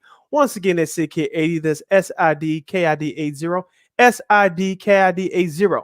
You follow me at Keena McGee on the Twitter and at Keena_McGee on the IG. If you have a question or comment for us during this last hour of the show, you can go to Sports Zone Chicago on Facebook or Sports Zone Chicago on YouTube. Place your questions and comments in the comments section, and we'll get right to them. Lakeena will post them up on the screen. But if you decide to troll or decide to do anything stupid, Lakeena will give you the Beer Lane Beer boot. Bye-bye. I love saying that. All right. But you guys have been great, so keep those questions and comments coming. Lakeena, let's kick off hour number 2 of this program on this Cyber Monday, discussing NBA basketball. We'll start out with the Chicago Bulls. Their losers are 2 out of their last 3 games. They lost to the worst team in the NBA on Wednesday at Houston. That was not good, but they did bounce back last Friday, defeating the Orlando Magic big down there in Orlando. And of course, they came back home on last Saturday and they lost to the Miami Heat by the score of 107-104. 22 turnovers. Lakeena will not get it done. If you're the Chicago Bulls, former Bull Jimmy Butler did not have a great shooting night, but he still ended up with 18 points. It was Gabe Vincent for the Miami Heat. He had 20 points off the bench, including a 4-8 from downtown. Kyle Lowry had a 2 big 3-point shots in the fourth quarter. He ended up with 19 points in 5 rebounds, and along with 6 assists for the entire game. As we talked about before, Lakeena, especially these last couple of weeks, the Miami Heat are a very good basketball team. They're not filled with superstars. Head coach Eric Spoelstra, unfortunately, does not get enough credit. Here's the thing, and I said this to our buddy Alana Techhour. Shout out to her. She's one of our NBA analysts and guests for this show. I saw your you guys' exchange on Twitter. If you go check that out, our Twitter convo. Play nice, you two. The reason why I had that picture up of Caruso, I was fortunate enough to watch the Miami Heat coverage from Bally Sports' son, Eric Reed, and former NBA player John Crowder, who they do a nice job on the Heat telecast. Caruso had a monster dunk, I believe it was on out of bio in that first quarter. It was such a nasty dunk. And I said, let me have some friendly fun with Alana Techhour. We all know she's the only Miami Heat fan left here in the city of Chicago. But I said that was a great picture of Caruso, his facial reaction. That was him going to the free throw line after making that tremendous dunk. But the Miami Heat, I know that they'll face the Bulls again in a couple of weeks down in their place. But on the flip side for the Chicago Bulls, DeMar DeRozan had 28 points. Zach LaVine struggled. He only had 16 points off of 6 of 16 shooting. Vucevic only scored 7 points. I know he's battling COVID. I know people want to put the blame on him, but this was bigger than Vucevic, okay? So, but people just want to go at Vucevic's head. He's battling COVID, okay? He just came off the COVID list. It's going to take him a couple more games to get his feet wet and get his timing back. So don't worry about him. He's going to be okay. On the flip side, Caruso, as we mentioned before, he had 22 points off of 6 of 8 shooting, including that monstrous dunk. Lonzo Ball had 11 points and 11 rebounds. Kobe White only had 4 points in 20 minutes of action coming off the bench. Lakeena, as I mentioned before, the lack of bench scoring and 22 turnovers will not get it done, especially against a good team like Miami. Yeah, and also to remember they were coming off a second of a back-to-back. I kind of don't Chicago understand was, why. yeah. Yeah, so I didn't understand why they were in Orlando. They were right there in Florida. So I don't know why they had to, travel all the way back to Chicago to play Miami. They should have just kept, stayed in Miami and played them. But it is what it is. But I think, but also to your point, Sid, that 22 points, for Caruso, he was really the only bench contributor coming off the bench. And look, people need to get off Vucevic back because look, like you said, he's still recovering from COVID. So it takes, it's going to take a couple of games to get back together. And Kobe White, this is only like his third or fourth game. He's still trying to get his conditioning in. So I think for anybody that's trying to, say, hey, trade Vucevic, or Vucevic was a wasted trade, or, trade Kobe, stop. All right, just slow down, okay? Musa. Exactly. As I mentioned before, I had the pleasure of watching the Miami Heat telecast from last Saturday's game, and I thought John Crotty, the TV analyst, pointed this out. And if you notice in that fourth quarter, I believe DeRozan only made 2 shots total because yes, even though the Bulls were taking advantage of the Miami Heat inside when Miami went to the box in one zone, they switched to a 2-3 zone in that fourth quarter. DeMar DeRozan only made 2 shots because he, along with Zach LaVine, he's one of the best mid-range shooters in the game. And DeMar DeRozan struggled in that fourth quarter there. And they were willing to give the Bulls inside the paint. But when it came to defending DeRozan, Miami Heat had the Bulls number. You're going to see a whole lot more teams do that as the season goes along. The question is, will head coach Billy Donovan and the rest of their coaching staff adjust to that? Yeah, Because DeMar DeRozan, I believe, still leads the league in scoring in the fourth quarter. Yeah, and I think that's going to be the number one question. I mean, not having that deep inside guy, that's going to, of course, the he were able to kind of expose that. And Gabe Vincent, I should say, that's probably one of his career highs coming off the bench was 20 points. And of course, Jimmy Butler had 18, and they had a lot of Max Struss had 13, of course, the former DePaul guy. DePaul fans remember that name. So I think people remember that. And also too, I think it was really, like you said, I think it was a combination of things, off a back-to-back, they had to come all the way back here to Chicago from Orlando, had a nice showing against Orlando. So yeah, it was just a lot of things going against the Bulls. And like we've been saying, they still have, Vooch is still recovering from COVID. So it's going to take him a couple of games. Then you have Kobe White still, getting his conditioning in. So that, that's going to be a thing too. It's going to take him about a few weeks. So I think people just need to chill. I mean, folks are already, look, you gotta love Bulls Twitter, Sid. They'll say, hey, trade everybody, get rid of everybody, trade Vooch, trade Kobe White, try to see if you get a deep, inside threat. Calm down, guys. Come on. We're only a little over a month in. The Bulls are 13-8. They got a pretty tough schedule this week. So let's get. So it's gonna look. They play the Hornets, which is an up and coming team. It's gonna be the Ball brothers. You got LaMelo and of course Lonzo. So that's gonna be that's gonna be a very interesting matchup between those two. I wonder Chris was gonna be kind of exposed there, but yeah. So this is gonna be a really good game tonight. Miles Bridges. If you guys remember from Michigan State, he's been sort of right there. And look, they've got a good young squad coming to the UC tonight. So. Let's hope that they can kind of, and look, the Hornets and the Bulls, they're very similar in a lot of ways, right? I mean, a young, scrappy team. Now, of course, in the Bulls' case, they got a few more veterans, but when it comes to Charlotte's, of course, we talked about LaMelo, we talked about some of the other young players, Miles Bridges and those guys. Gordon Hayward is still around. Kelly Oubre is still been pretty solid. Mason Plumlee is out, so he's missing his second straight game. So also Terry Rozier is really good. Scary Terry, yes. Yeah, that's what they call him. So and also PJ Washington is still contributing. So it's going to be a tough game for the Bulls tonight. I think people need to kind of just be prepared. Yeah, as you mentioned, you just took the words right out of my mouth. The Hornets have, which is good that I needed that rest, especially after the first hour. But happy to help. But looking at tonight's game, give Michael Jordan credit. He's not the world's greatest personnel guy, but he's filled in a nice roster. Of course, last year they were in the play-in tournament before losing to Indiana, but And this is a nice young squad.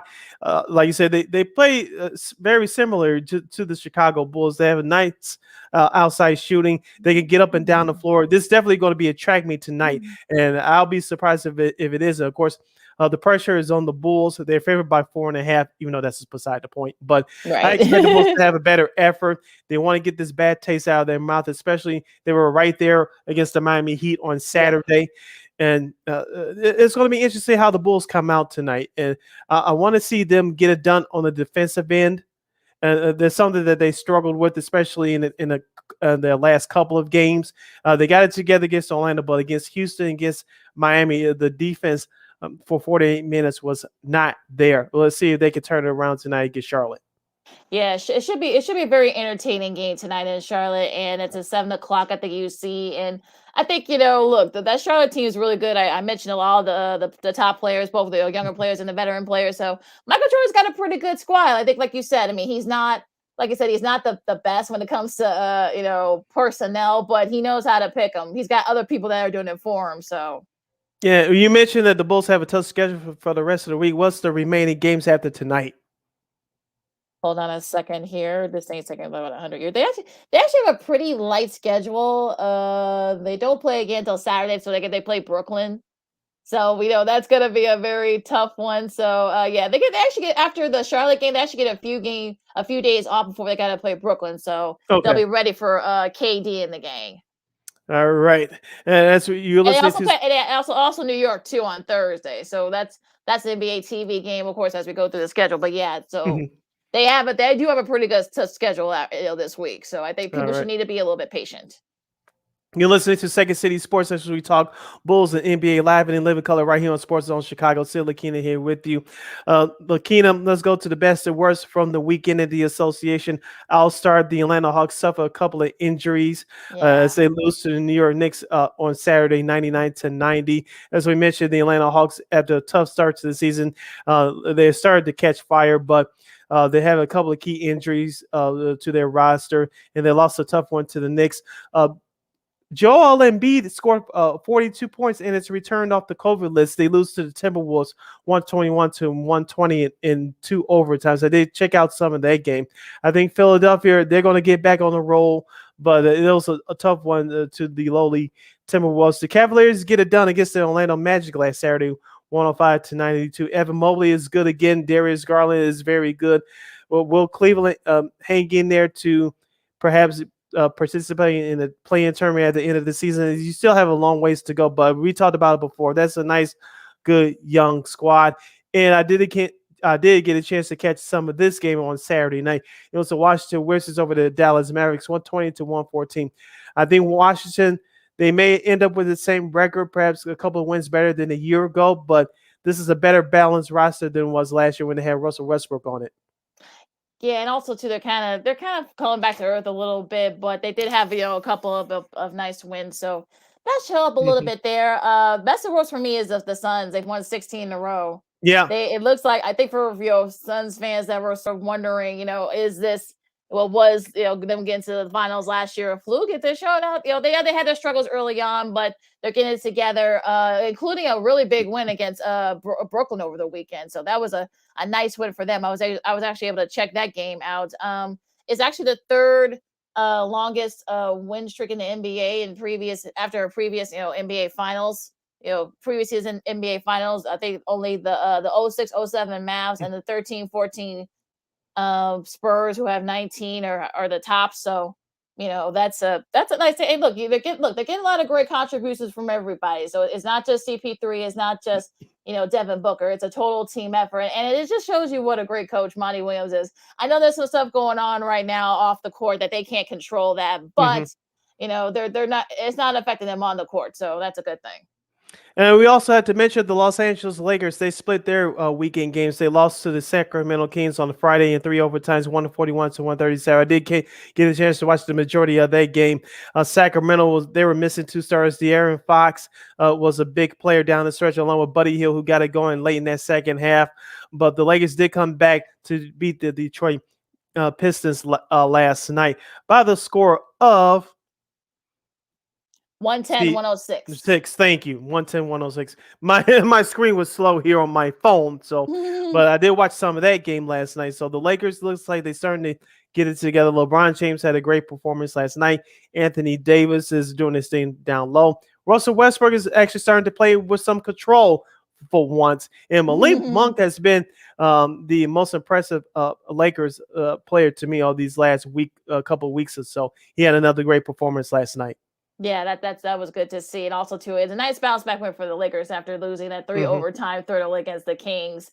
I watched a little bit of that game via this little laptop here, and the Lakers had so many chances to put the game away, and they couldn't do it. But good, Hmm. like you said, give Deere and Frost credit, for leading the way for the Kings there, and for them to kind of expose that. And but like I said, nice bounce back win against a pretty solid young Detroit team. Like I said before, you talked about it, Sid. It looks like maybe the Knicks are kind of starting to get it together a little bit. I know they've had their struggles late. Hmm. Washington, like you said before, with a nice win against Dallas in Dallas, that's not an easy place to play. And of course, Golden State now. Klay Thompson has been cleared for to 1 5-on-5, so maybe they're saying that maybe right before Christmas he might come back. So maybe a little bit before then. So we'll see what happens. As Steve Kerr's gonna have a very interesting bounce set. So it's gonna be very interesting to see how he fits in with you still because you got of course Steph, Jordan Hmm. Poole, Draymond. I know he's been a little bit banged up, and a few other guys. So Yeah, I think Andrew Wiggins too. yeah, and James White's also supposed to come back too as well Hmm. from injury. So it's gonna be very interesting for them, no doubt. Once Clay comes back. Real quick on the Warriors, of course, Klay Thompson's minutes is going to get monitored whenever he gets back. But as Right. you mentioned before, uh, once Klay Thompson gets some games on his legs underneath him, Steve Kerr is going to have a great first world problem. So how are you going to divvy up those minutes? Jordan Poole's having a nice year. Andrew Wiggins is having a resurgent year. Right. And also too, you have a couple other guys that's coming off the bench and contributing nicely too. Gary Payton, the third, Right. I should say, The third, yeah. the third, and someone's No, going it's to a lose second. out. It's a second. Hold on. Let me Second, see. okay, I'm sorry, this is second, and also like I said, I mentioned Andrew Wiggins is having a nice bounce back year. Somebody's minutes are going to get cut out entirely or cut in half. Yeah, and that's gonna be sort of the thing that Steve Kerr's got to figure out. Whose minutes are gonna get restricted. So we'll see what happens. But yeah, I mean, like you said, it's gonna be a good problem for Coach Kerr to have. So we'll see what Hmm. happens. Should be interesting once Clay is able to kind of get back into it, once to get into a rhythm and stuff. So, but you gotta think the war is gonna be very scary. So we'll see. Yeah. Yes, they have the best record right now in the National Basketball Association. Lakeena, let's since we have a few minutes left, let's wrap up this conversation by giving our fans a preview of some of the big games to watch for this week in the NBA. We'll start with tonight's schedule for Monday. It's the Philadelphia 76ers with Joel Embiid back there host the 4-17 Orlando Magic at 6 o'clock. The Nuggets and Heat will do battle in South Florida. That's an NBA TV game at 6:30. Of course, we mentioned Hornets and Bulls. And the Indiana Pacers, they'll travel to Minnesota to take on the Timberwolves at 7 o'clock. The Timberwolves are still at 500. How is that happening outside of Anthony Edwards? I don't know, but they're at 500 for the moment. Of course, Cleveland at 10-10 will travel to Dallas to take on the Mavericks at 7:30. Let's see if Dallas can get back on track after losing to Washington on Saturday. And of course, the Wizards will play the terrible San Antonio Spurs at 7:30. Utah and Portland will get it on from Salt Lake City at 8 o'clock. And of course, Monday's action tonight will be New Orleans Pelicans at the Los Angeles Clippers at 9:30. Zion Williamson is cleared to practice. New Orleans, they need him back in the lineup Yeah, desperately. desperately. Yeah, desperately. And a bummer news from Michael Porter Jr. For the Nuggets.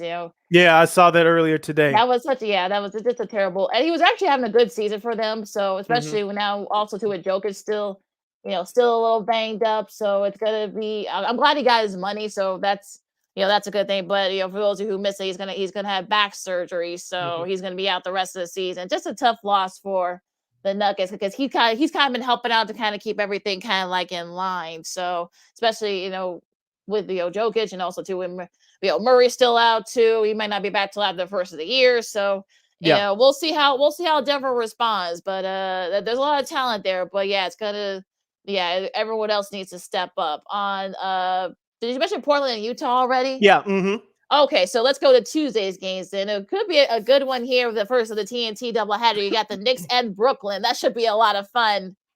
Yeah, Brooklyn got blown out on Saturday. I know you don't look at the final Hmm. score. That's a fool's gold. Of course, James Harden was booed by the fans. And I know then, I saw that. Oh gosh. That was not very good. Come on, Brooklyn. Come on now. of course, the Knicks has had they have had their struggles. They're 11-9. Of course, the Nets are still 14-6. I expect this to be a classic game. We'll see what happens there. Of course, the second game of that TNT doubleheader tomorrow will be the Warriors at the Suns. Can the Warriors break the Suns' 16-game winning streak? As of right now, will be the game of the year headline wise. I definitely cannot wait to watch this one. Yeah. Will the Warriors snap that 16-game winning streak by the Suns? Should be a lot of fun. Detroit and Portland, that should be a fun one.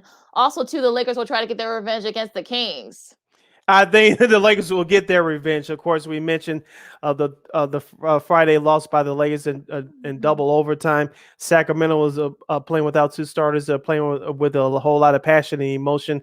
I think the way the Lakers are playing right now, I think they'll beat the Kings tomorrow on the road.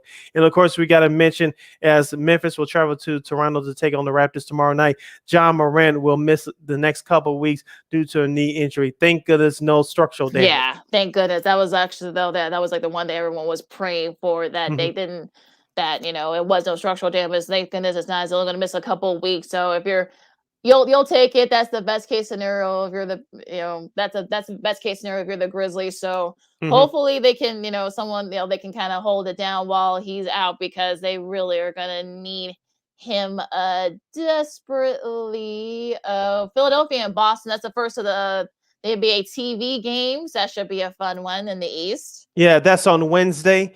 And also on Wednesday, 6 o'clock Chicago time, Atlanta at Indiana. There'll be a good battle there. The Nuggets will continue the East Coast road trip as they'll go to Orlando. The Timberwolves and Wizards will do battle at 6 o'clock. The Cavaliers and the Heat will do battle like 6:30 down in South Beach.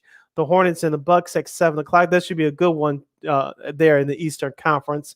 Of course, you have Dallas and New Orleans at the same time. And then wrapping up the NBA TV doubleheader for Wednesday, we'll have Sacramento at Los Angeles to take on the Clippers. Should be a fun one. We'll see if the Clippers can get it right there. I know they've had their struggles over the Hmm. weekend. Of course, Chicago and New York. That's the first of the NBA TV doubleheader. We'll see how they do against the Knicks. Of course, they split their season series so far, so I'm sure the Hmm. Knicks feel like they have, the Bulls owe them one too after what happened, a Yeah, this couple will be the first last game in week. MSG. Yeah, so it should be a fun one. Milwaukee and Toronto, that should be interesting at 6:30. OKC and Memphis. So we'll see how the Grizzlies hold down the fort with John Morant's gonna be out for a couple of weeks. Actually that's the best case scenario for them. Detroit and Phoenix, and also to San Antonio and Portland. Yeah, that's your schedule for Thursday in the National Basketball Association. Going back to Phoenix and Detroit for a minute. Hopefully, this will not be a letdown game for the Suns, assuming that they'll be Golden State on Tuesday. That could be a tricky one right there. So we'll see if, as we mentioned, the Phoenix Suns are the hottest team in the NBA right now, currently on a 16-game winning streak. So we'll see what happens. This could be a trap game, assuming that Phoenix puts everything into it tomorrow night to beat the Warriors. So this could be a trap game. But if not, if they lose to the Warriors, this could be a perfect get right back game for Phoenix. So we'll see what happens in that contest. So that's your schedule for the NBA for this upcoming week. As you're listening to Second City Sports right here on Sports Zone Chicago Live and Living Color for a Monday, along with Lakeena McGee. I am Sydney Brown. A comment coming into us via our Facebook page on Sports Zone Chicago. Jimmy Wade comments, watch out for the Patriots. I know we talked about the Patriots in our last hour. They're doing good right now, running the ball very well, and they're playing strong defense. Mac Jones is improving every week. They have a tough game against Buffalo last week. We'll get to that in our next show on Friday. So as we've done, we give the Patriots their due. Yeah, that's going to be very interesting to see what's going to happen with that game. Like I said before, we'll get to that as it gets closer and Mhm. closer to the to the end there now. Still got a lot to talk about still, Sid. We got college football too, especially a big coaching Mhm. shift there that kind of came out of nowhere. I don't think anybody saw it coming. Also, too, we dedicate the last couple of minutes to a legend in golf who passed Mhm. away a few minutes ago, and I'm glad he was able to finally fulfill his dream before he passed. So we'll talk about him, and also too a little bit of college hoops too. Duke had a big win over the weekend against Gonzaga. So a lot to talk about still, Sid. So, along with Cindy Brown, I'm Lakeena McGee. This is Second City Sports, and this is Sports Zone Chicago. We'll see you in a bit. AutomotiveMap.com presents the Sports Flash on the Sports Zone Chicago. Rumors swirling that Bears head coach Matt Nagy could be fired after tomorrow's game. It's an 11:30 a.m. kickoff at Detroit. The Lions are 0-9-1. The Bears looking to snap a 5-game losing skid. When asked about it, Nagy said, That is not accurate. I have not, I have great communication with ownership, with George and Ted and Ryan, but I have not had any discussions. On the NBA scoreboard tonight, the Bulls visit the Rockets. Chicago 12-6, third in the Eastern Conference. The Rockets just 1-16. They've lost 15 straight. NHL on Tuesday, the Flames beat the Blackhawks 5-2. Reese Johnson and Brendan Hagel with the goals for Chicago. 34 saves for Marc-Andre Fleury. The Hawks dropped to 6-11-2. They'll take on the Blues Friday afternoon at United Center. It's a noon puck drop. For lightning fast sports updates, download the Score app. It's free and one of the most popular sports apps in North America. I'm Chuck Sanders. That's the Sports Flash on the Sports Zone Chicago. O'Reilly. When you need auto parts, O'ReillyAuto.com is just a few clicks away. We offer convenient options for you to get your parts quickly. Order online and pick up for free at your local O'Reilly Auto Parts store. We'll even bring it out curbside. Or you can have your parts delivered right to your door with free shipping on most orders over $35. Visit O'ReillyAuto.com. O'Reilly Auto Parts. Finally, a bed that senses snoring and automatically responds. Meet the Ergo Smart Base from Tempur-Pedic, our first system that detects snoring, then automatically adjusts by raising the bed. Get your best sleep all night, every night. Now, save up to $500 on select adjustable mattress sets during the Tempur-Pedic Black Friday event. Get full offer details at TempurPedic.com.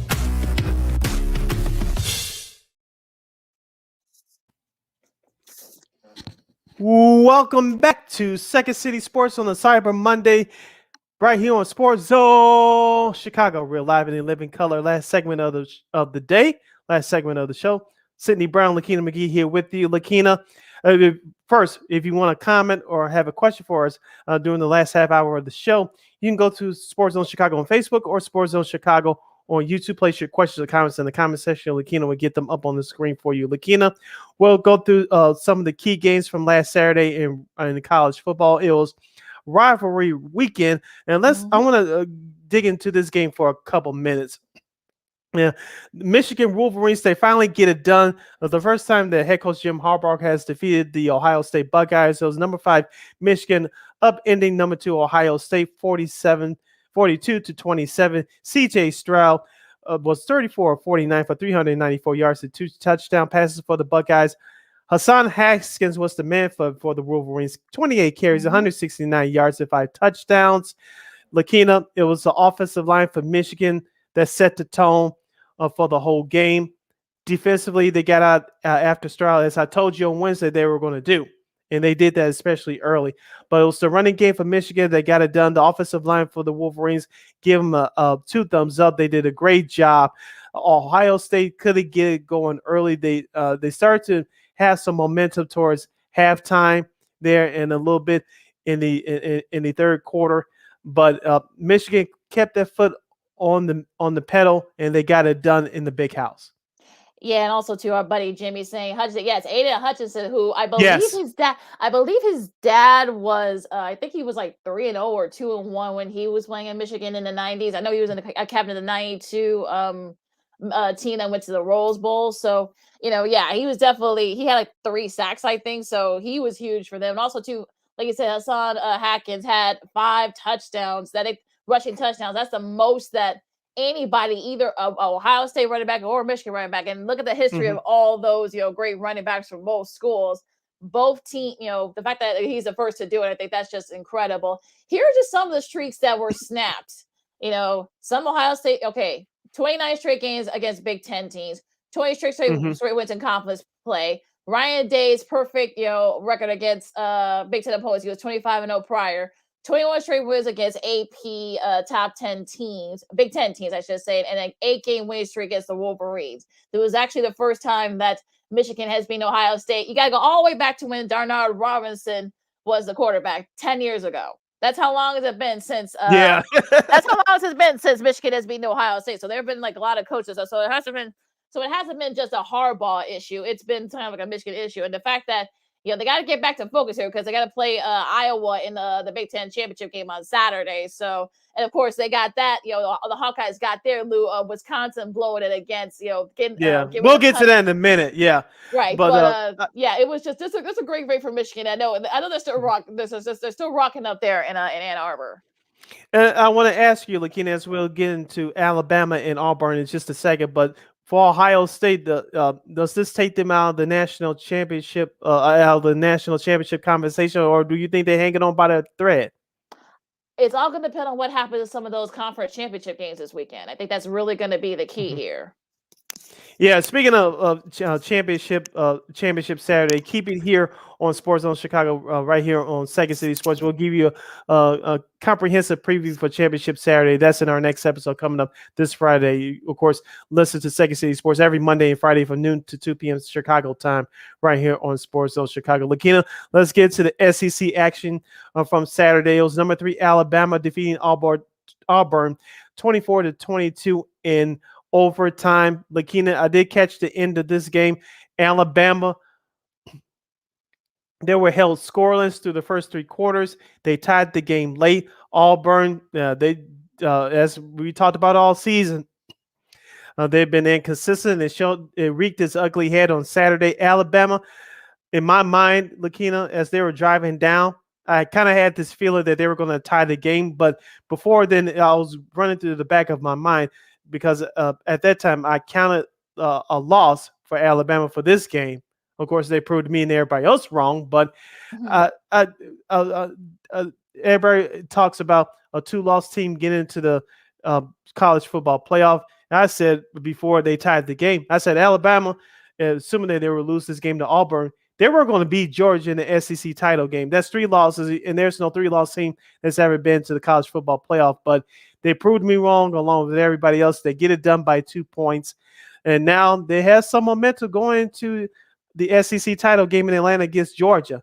But first, they showed the heart and the courage to eke out a tough win on the road. Yeah, Auburn had their chances to put that game away. I think it was their running back. I forgot who was it that went out of bounds that actually that stopped the clock. So which could have kept the clock going, and they wouldn't have had a lot of time left. But unfortunately, he Marion Barbered, if you will. Bears fans were a few years ago. Yeah, Denver in 2011. Yeah, he went up. Yeah, we'll leave it at that. But yeah, you can look it up for yourself. But went out of bounds. They kept that stopped the clock. That gave Alabama new life. Bryce Young was able to take it down the field and get that touchdown. And look, it's going to be a tough one for them against Georgia, because Georgia's defense has been pretty much unstoppable. I'm not going to sit here and we'll talk more about it once we talk about it, because it'll be championship weekend in college football. But it was a nice win for Auburn, and you saw Nick Saban's reaction, with his wife Terry and others after the game. So. We'll see, Jimmy. I know this is gonna be the bull. He says it's gonna be the Bulldogs here. We'll see if that's the case. It sure looks that way. Let's go to the Big Ten. As you mentioned, Lakeena, I did catch the end of this game. Shout out to Tim Brando and Spencer Tillman. They called the game for Fox. It was the Minnesota Golden Gophers upsetting number 14 Wisconsin, the Badgers, 23-13. Of course, for Minnesota, of 199 yards passing and a touchdown, Tanner Morgan gets it done for Minnesota. In the running department for the Golden Gophers, Kai Thomas had 18 carries for 55 yards and a big touchdown there in the third quarter. Lakeena, Wisconsin, we gave them credit all season long after a bad 1-3 start. They made it all the way back. They had a Big Ten conference title berth on the line. They failed to get it done. Yeah. I mean, what a great time for the Gophers to have probably one of their best games of the season. I mean, they kept them Yeah, from if they not had a couple losses, they probably be going to the Big Ten championship game against yeah, Michigan. But they were able to kind of play a spoiler for Wisconsin, and now Iowa gets that. With their comeback win against Nebraska, now they get the honors of playing Michigan in the Big Ten championship game in Indianapolis on Friday night, I think. And yeah, just a bad showing by the Badgers. I mean, they couldn't get their run game going. The Gophers were able to kind of just slow them down, and they wanted the Paul Bunyan axe back. So that was for the yeah. Paul Bunyan axe. So they really wanted that back. So nice win for PJ Fleck, and you got a nice little race to boot. Yeah, I was just getting ready to mention. Shout out to PJ Flake. Did you see him at the end of the game? He was kissing the field, running down Yes. the sideline like he was at Northern Illinois back 20 years ago. Shout out to him. I know it's been tough for him the last couple of years, but he deserved it this year. So shout out to the Minnesota Golden Gophers and PJ Fleck running like he was at Northern 20 years ago. Yeah, right. Yeah, I remember that. I remember you played there. Yeah. Yeah, but so Iowa with their win against Nebraska, of course, with Wisconsin losing, they get that Mhm. berth in the Big Ten West, and that berth against Michigan in the title game. Yep, that game will take place on Saturday for Indianapolis. That game will be on Fox. But as I mentioned, our next show will be this Friday. We'll give you a big preview of that game along with the others in college football for championship Saturday. So tune in on Friday from noon to 2 p.m. Central Standard Time right here on Sports Zone Chicago on the Second City Sports. You won't get a coverage for championship Saturday anywhere else, folks. So keep it here on Second City Sports Zone Chicago this Friday, noon to 2 p.m. Central Standard Time. Lakeena, let's continue on the Saturday night game for ABC. Saw Oklahoma State upset Oklahoma 37-33. Oklahoma perhaps lost their chance to sneak in that college football playoff, and they lose their head coach, Lincoln Riley. He's heading up to Cali to Yeah, coach right. USC. Right. Yeah. Right. I mean that was news that kind of literally came out of nowhere. It came out, I think, about like 6 o'clock last night that they got Mhm. I don't think anybody, because apparently he wasn't going to LSU, but I guess he was going to go to USC. I wish we could probably have someone like Sean Salisbury or somebody like that has USC ties. Maybe we get Mhm. him to react to the hiring. But yeah, that kind of, I think like half his staff is going with him. Also, too, Bob Stoops is going to be coaching the Sooners in the bowl game. So He's going to apparently, jump on the Fox boot to coach that game? apparently, so and Wow. also too, and I guess the rumor is that the hot name that's being floated around for that job is current Arizona Cardinals head coach Cliff Kingsbury. So he said, "Look, my focus is on being the Bears and finishing the rest of the season. I think it's sort of the way to kind of get him to kind of like bump up his salary a little bit, because there were some rumors that maybe he might get fired. But since right now Arizona's got the number one seed in the NFC, so Yep. So we'll see what happens with that. Shout out to our buddy Armando. He kept me coming through the first hour of the show. He said he really enjoyed the Illini game.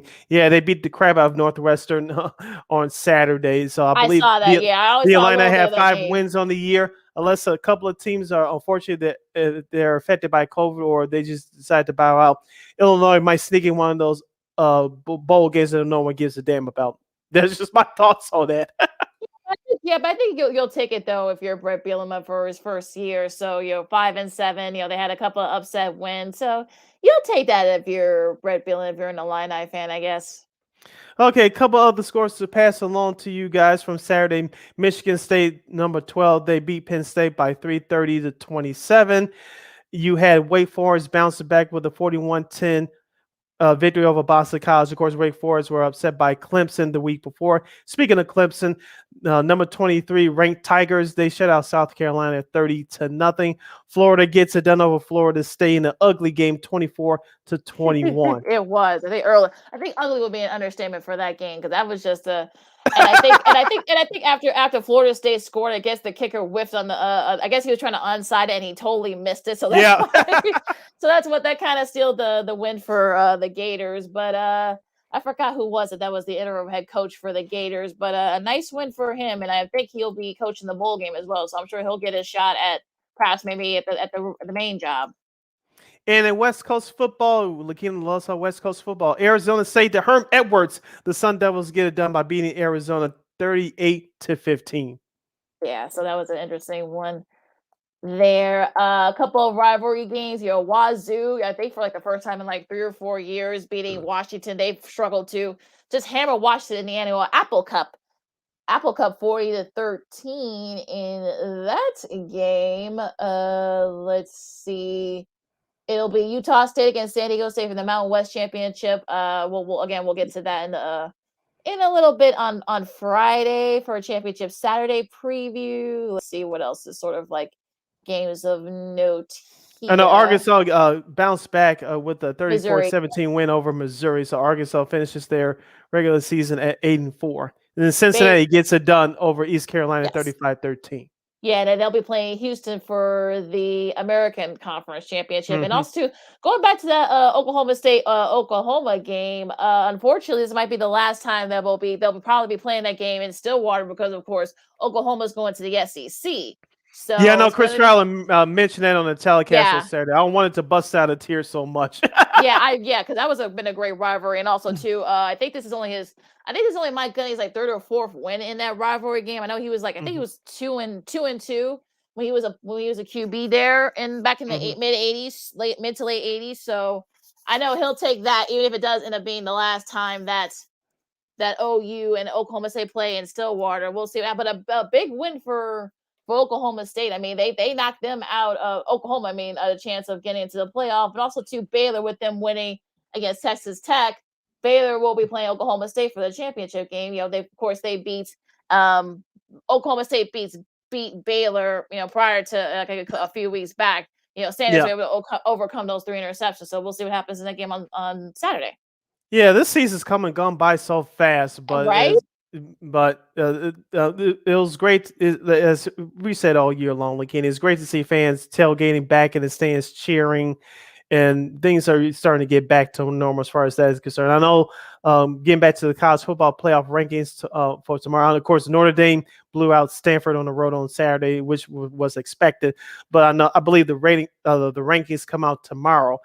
Of course, Georgia's going to be there, number 1. Perhaps Alabama, number 2, surviving Auburn Saturday. Who's your next 2 teams? If Michigan wins, I gotta think Michigan will probably be up there. Could Oklahoma State, if they beat Baylor again, could they perhaps maybe sneak in there? I know some people said maybe Notre Dame should get in there, but that's why they have that extra conference championship game. So if you win your conference, they're gonna say that you belong in the playoffs. So we'll see what happens. I think Cincinnati should be there at the 3rd spot. Do you think they'll move out that spot? Because as we expected, who do you replace them with though? Who you replace them with though? Because the thing is that they beat Notre Dame in South Bend. So if you're Luke Fickell, you're saying, hey, wait a second, what are we doing here? So I don't know. I mean, like I said, it's all going to depend on those championship games. If Georgia does beat Alabama, they're in. Now, does Alabama sneak in? After having 2 losses, that's going to be the question. That's going to be tough. It's also going to depend on what happens tomorrow. You got to think Michigan will probably be either 2 or 3 now, with them being Ohio State, which they should be. And I think Cincinnati should be ahead of Alabama too. But yeah, I think they'll get the treatment of they haven't played anybody. I'm talking about Cincinnati. They haven't played anybody, even though, as you said, for the last couple of weeks, they need to do the old school style points performance. They've done that. So what else you want them to do? All they had to do is now take care of business in their conference title game. But like I said, Ohio State, I don't think they'll belong in there now. They lost to Michigan. Yeah, so I don't get that either. But it'll be interesting to see what they do for this one. All right, as we mentioned, we'll have more college football conversation on our next show coming up this Friday from noon to 2 p.m. on Sports Zone Chicago here on Second City Sports, as we get you ready for championship Saturday from the world of college football. Lakeena, we have a few minutes left on our show. Some big news that's coming down the pipeline as we talk about free agency in baseball. Of course, the current CBA will expire in a couple of days, but there's some players that are getting some big deals. Max Scherzer, it looks like he's going to New York with the New York Mets, not the Yankees, but with the Mets. 3 years of approximately $130 million. Of course, Marcus Semien, 7 years, over $100 million. The prize free agent second baseman. He goes to Toronto, to Texas. And there's a couple other moves that have been announced as well. Lakeena, let's start out locally here with the White Sox. Marcus Simeon is off the table now. Yep. Leary, not Larry. Leary Garcia is still a free agent. I believe they'll bring him back, but you cannot make him your starting second baseman. Call me crazy. I brought this up a couple weeks ago. I don't know if the White Sox are seriously entertaining this, but I can see Javi Baez on the south side.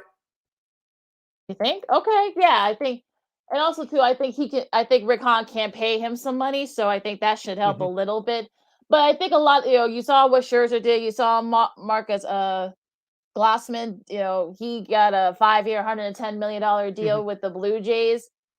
They really need a pitcher there. But yeah, Kevin Gaussman, got a new home. Mhm. It's gonna, like I said, I think they need starting pitching bad. And look, like we've been saying, I mean, with the CBA scheduled to expire, I think by the end of this week. Yeah. So a lot of these guys, that's what Scherzer did, what he did. That's what Gausman did, what he did. That's where you see some of these, free agent signings because of the fact that we don't know what the labor situation is going to be. So that's why you're seeing some of these guys. I know Buxton, he got 100 million with the Twins, and an extension Yeah. there to Brian stay there. Bruxton. Yeah. Mhm. So that's, yeah, and also too, I believe there have been a couple of others. The Rangers are started signing guys, a Yeah. couple of guys. So yeah, so we're seeing a lot of players sort of trying to find new homes and jockeying for positioning because of the unstable situation of the labor strike. Yeah, Steven Matz, the left-handed pitcher from Toronto, he signed a 4-year deal with the St. Louis Hmm. Cardinals. Of course, Corey Kluber, who was injured with the Yankees last year, he signed a 1-year deal with the Tampa Bay Rays. And Avisail Garcia, a former White Sox player, he signs a 4-year deal with the Miami Marlins. Also, be interesting to see what the Cubs decide to do. That's going to be another thing Yeah. that's going to be interesting to see what they do there. So yeah, it's going to be very interesting. Like I said before, there's going to be, look, you're going to be seeing a lot of news, guys, signing to big time deals because you just don't know what's going to go on with the labor stuff. Of course, Carlos Correa, the free agent shortstop, is still out there on the market. Corey Seager is out there on the market from the Dodgers. Looks like both those players will probably be signed after this labor agreement if we get a hold on that. If they're Yeah. all paused. Of course, free agent pitcher Robbie Ray from Toronto is out there. The left-handed starter. I assume the White Sox are having serious talks with him. We assume because the Right. White Sox need starting pitcher. If anything else, we learned throughout the last couple of years, you need depth, especially in that starting rotation. The White Sox have that. And they need to booster it up some more. Absolutely. So that's going to be a very interesting in on that front. Let's see what else. I'm seeing some of these about these the baseball Hall of Fame ballots, and some of them are actually keeping them blank, which I think is just stupid. Hmm. Yeah, I saw. I saw a couple of writers admit that they're putting they're bringing back their ballots blank, which I think is sort of stupid. But you Aren't you never supposed to know. get your credentials taken away if you do that? That's the rumor. Well, it should be happening. I haven't heard Hmm. it, but yeah, that's what should be happening. So I don't know what's going on there, but I think it's just stupid that that these writers are allowed to have their credentials or to be able to vote in the Hall of Fame when they're not even going to put guys' names on there. However you feel about the steroid stuff, look, it was legal at the time, so that's the whole thing. Hmm. That's what really kind of like pissed me off about it. Yeah, you only have a couple of guys that's in there already. There was suspected of that. Ivan Rodriguez looks like David Ortiz, who's working with Fox TV now. It looks like he's going to get in, and so you can't say that you don't have any guys from that area in there because you do. And Yeah. so to keep potentially Bonds and Clemens out of there, that's just hypocritical and it makes no sense to me. Total makes doesn't make any sense at all. So we'll see what happens. I believe they're supposed to release the names in like within the next few weeks. So Hmm. we'll see if they if who gets it. I like I said before, we talked about it on Friday. I think Helton gets in first ballot, and maybe Victorino gets in first ballot. But other than that, I don't see anybody else getting in. Could maybe perhaps Barry Bonds gets in his last year? Maybe he was I close, think he but has a better chance than Clemens to get in. I believe both of them should get in, but who has the better chance? Probably Bonds. yeah. Because remember, before his alleged use, he was putting up numbers with the Pittsburgh Pirates and throughout his Giants career, but he was putting up 30 numbers, 30 home runs, 30 stolen bases. He was putting up those kind of numbers with Pittsburgh in his first couple of seasons with San Francisco. And also too, also too, if you remember, I mean, I think he's like right at the near like the borderline. This is last year in the ballot, so we'll Hmm. see if he gets in. But yeah, so looking at some of these ballots that are some people are leaking themselves or some are being leaked. I don't know. It's going to be very interesting though once the final numbers are tallied. Yep, we'll see what happens there. You're listening to Second City Sports Live and in Living Color on a Cyber Monday edition right here on Sports Zone Chicago. Sid Lakeena here with you.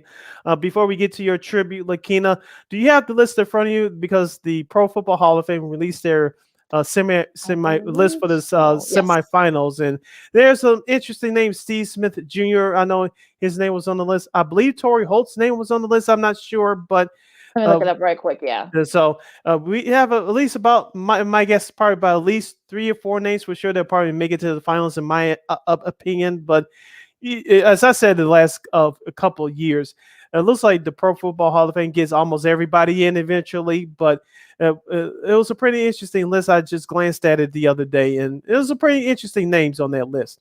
Yeah, it's down to 26 finalists, it looks like. And among some of the others, among some of the guys that are on here, Hines Ward, Anquan He's Bolden. automatic. Yeah, I think he should be in there. Anquan Bolden, Rondé Barber, Fred Taylor, Eddie George.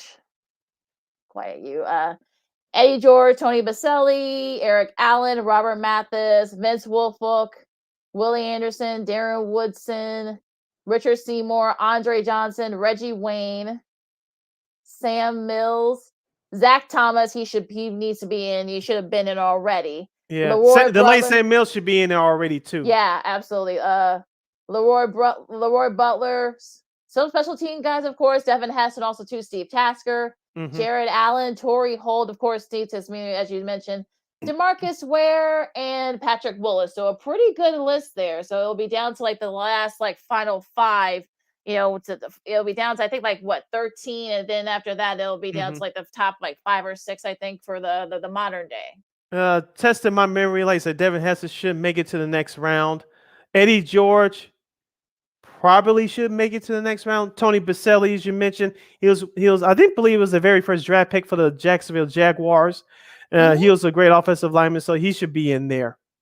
Yeah, I think so. I said Torrey Holt, he has a Super Bowl with the Rams. He made 2 Super Bowl appearances, one with the Rams in '99. We know Kurt Warner's in there, Marshall Faulk's in there.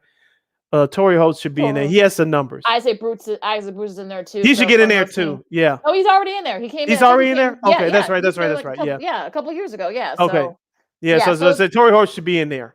Yeah. So this is gonna be a very tough list. Like I said, I think Zach Thomas should have been in already. Devin Hester, I think, should get in, but I think how people feel about special teams guys. He's only got to return a kickoff for a touchdown, opening kickoff for a touchdown in the Super Bowl, but he was doing great things before then. That was during his rookie season. Just saying. Also, Tony Baselli is another thing that should already be in. Yeah. But yeah, it's going to be a lot of guys that are going to be have to wait another year. So yeah, we'll see. Like I said, it's going to be very interesting because you got there's a really good roster of guys there. So it'll be interesting to see what they do. Yeah, and so we'll see what happens with that. Lakeena, as we wrap up today's show, you have a very special tribute to a very special person. Yeah. We'll let you end the episode with that. Yeah, we're Lee Elder. For people who don't know who that is, he was the first Black golfer to play in the Masters. He passed away at the age of 87, and I'm glad he actually got a chance to play a ceremonial tee-off in the Masters, with Jack Nicklaus and Gary Player. Of course, they also have history as well. At the time when he grew up, unfortunately, the way they set it up at the time, they black golfers, the only thing they could do is be caddies. And unfortunately, he changed all that when he got to the Texas. He made history in 1975, become the first Black golfer to play in Augusta National. So, which at the time was an all-white course. If you read through Jack Nicklaus, who has 6 of these Masters titles, I know he and Lee were very close over the last few years. So, it's a tough one. Golf was a tough one. I know people have said that people. Of course, we all know about Tiger Woods and some of the others, but he was really the real trailblazer for the sport of golf.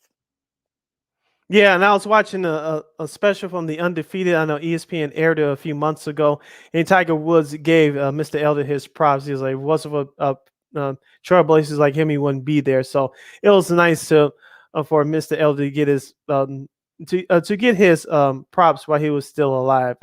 He's gone home to glory at the age of 87, and so his legacy will never ever be forgotten. Absolutely, and I'm glad that he and I think both Mr. Nicholas and Mr. Player has gotten close over the last few Mhm. years. They were the ones who really, especially when Otto Palmer passed away, they were the ones who really lobbied for the Yeah. elder to be a part of that. So I'm glad he's able to be a part of for like if it was just for 1 year. I'm glad he was able to get a part of that in the Masters. Yeah, so it was nice for him to get his roses while he was alive, because it would have been a tragedy if it didn't happen. But we don't have to talk about that. He got his roses while he was alive. So um, his legacy, as I mentioned, will never ever be forgotten. It will live on forever. Thank you so much for joining us here today on Second City Sports, live and in living color, right here on Sports Zone Chicago, along with Lakeena McGee. I am Sydney Brown. Remember, you can catch Second City Sports every Monday and every Friday from noon to 2 p.m. Central Standard Time, right here on Sports Zone Chicago. Once again, every Monday, every Friday from noon to 2 p.m. Central Standard Time, right here on Sports Zone Chicago. We give you the latest from the world of sports, and we'll sneak in some conversation about entertainment and other fun stuff as well. Lakeena, take us home. You can follow me at Keenan McGee on the Twitter and at Keenan_McGee on the IG. You can follow yours truly, Sidney Brown, on the Twitter and the IG at SidKid80. Once again, that's SidKid80. That's SIDKID80. SIDKID80. Don't forget to download that Sports Zone Chicago app. Make sure you follow Sports Zone Chicago on all social media platforms: Facebook, Twitter, Instagram, and YouTube. And you can catch our audio version of this podcast, Second City Sports, by going to War or Anchor. We are available on all podcast platforms, including the iHeartRadio app. Make sure you type in that search engine box, WARR on Anchor. You can follow War Media on all social media platforms: Facebook, Twitter, Instagram, and YouTube. Thank you very much in advance for your support. Like, share, subscribe, and tell your friends. Yes. For Lakeena McGee, I am Sydney Brown. You've been listening to Second City Sports right here on Sports Zone Chicago. We will catch you on the next episode this coming Friday from noon to 2 p.m. Central Standard Time. Take care of each other. Take care. Stay safe out there. And Lakeena, And be good to each other and wash your hands and make sure if you're not going to get vaccinated, make sure you mask up. Till Friday, we'll see you on Friday, and take care, guys. go Bulls. Holla!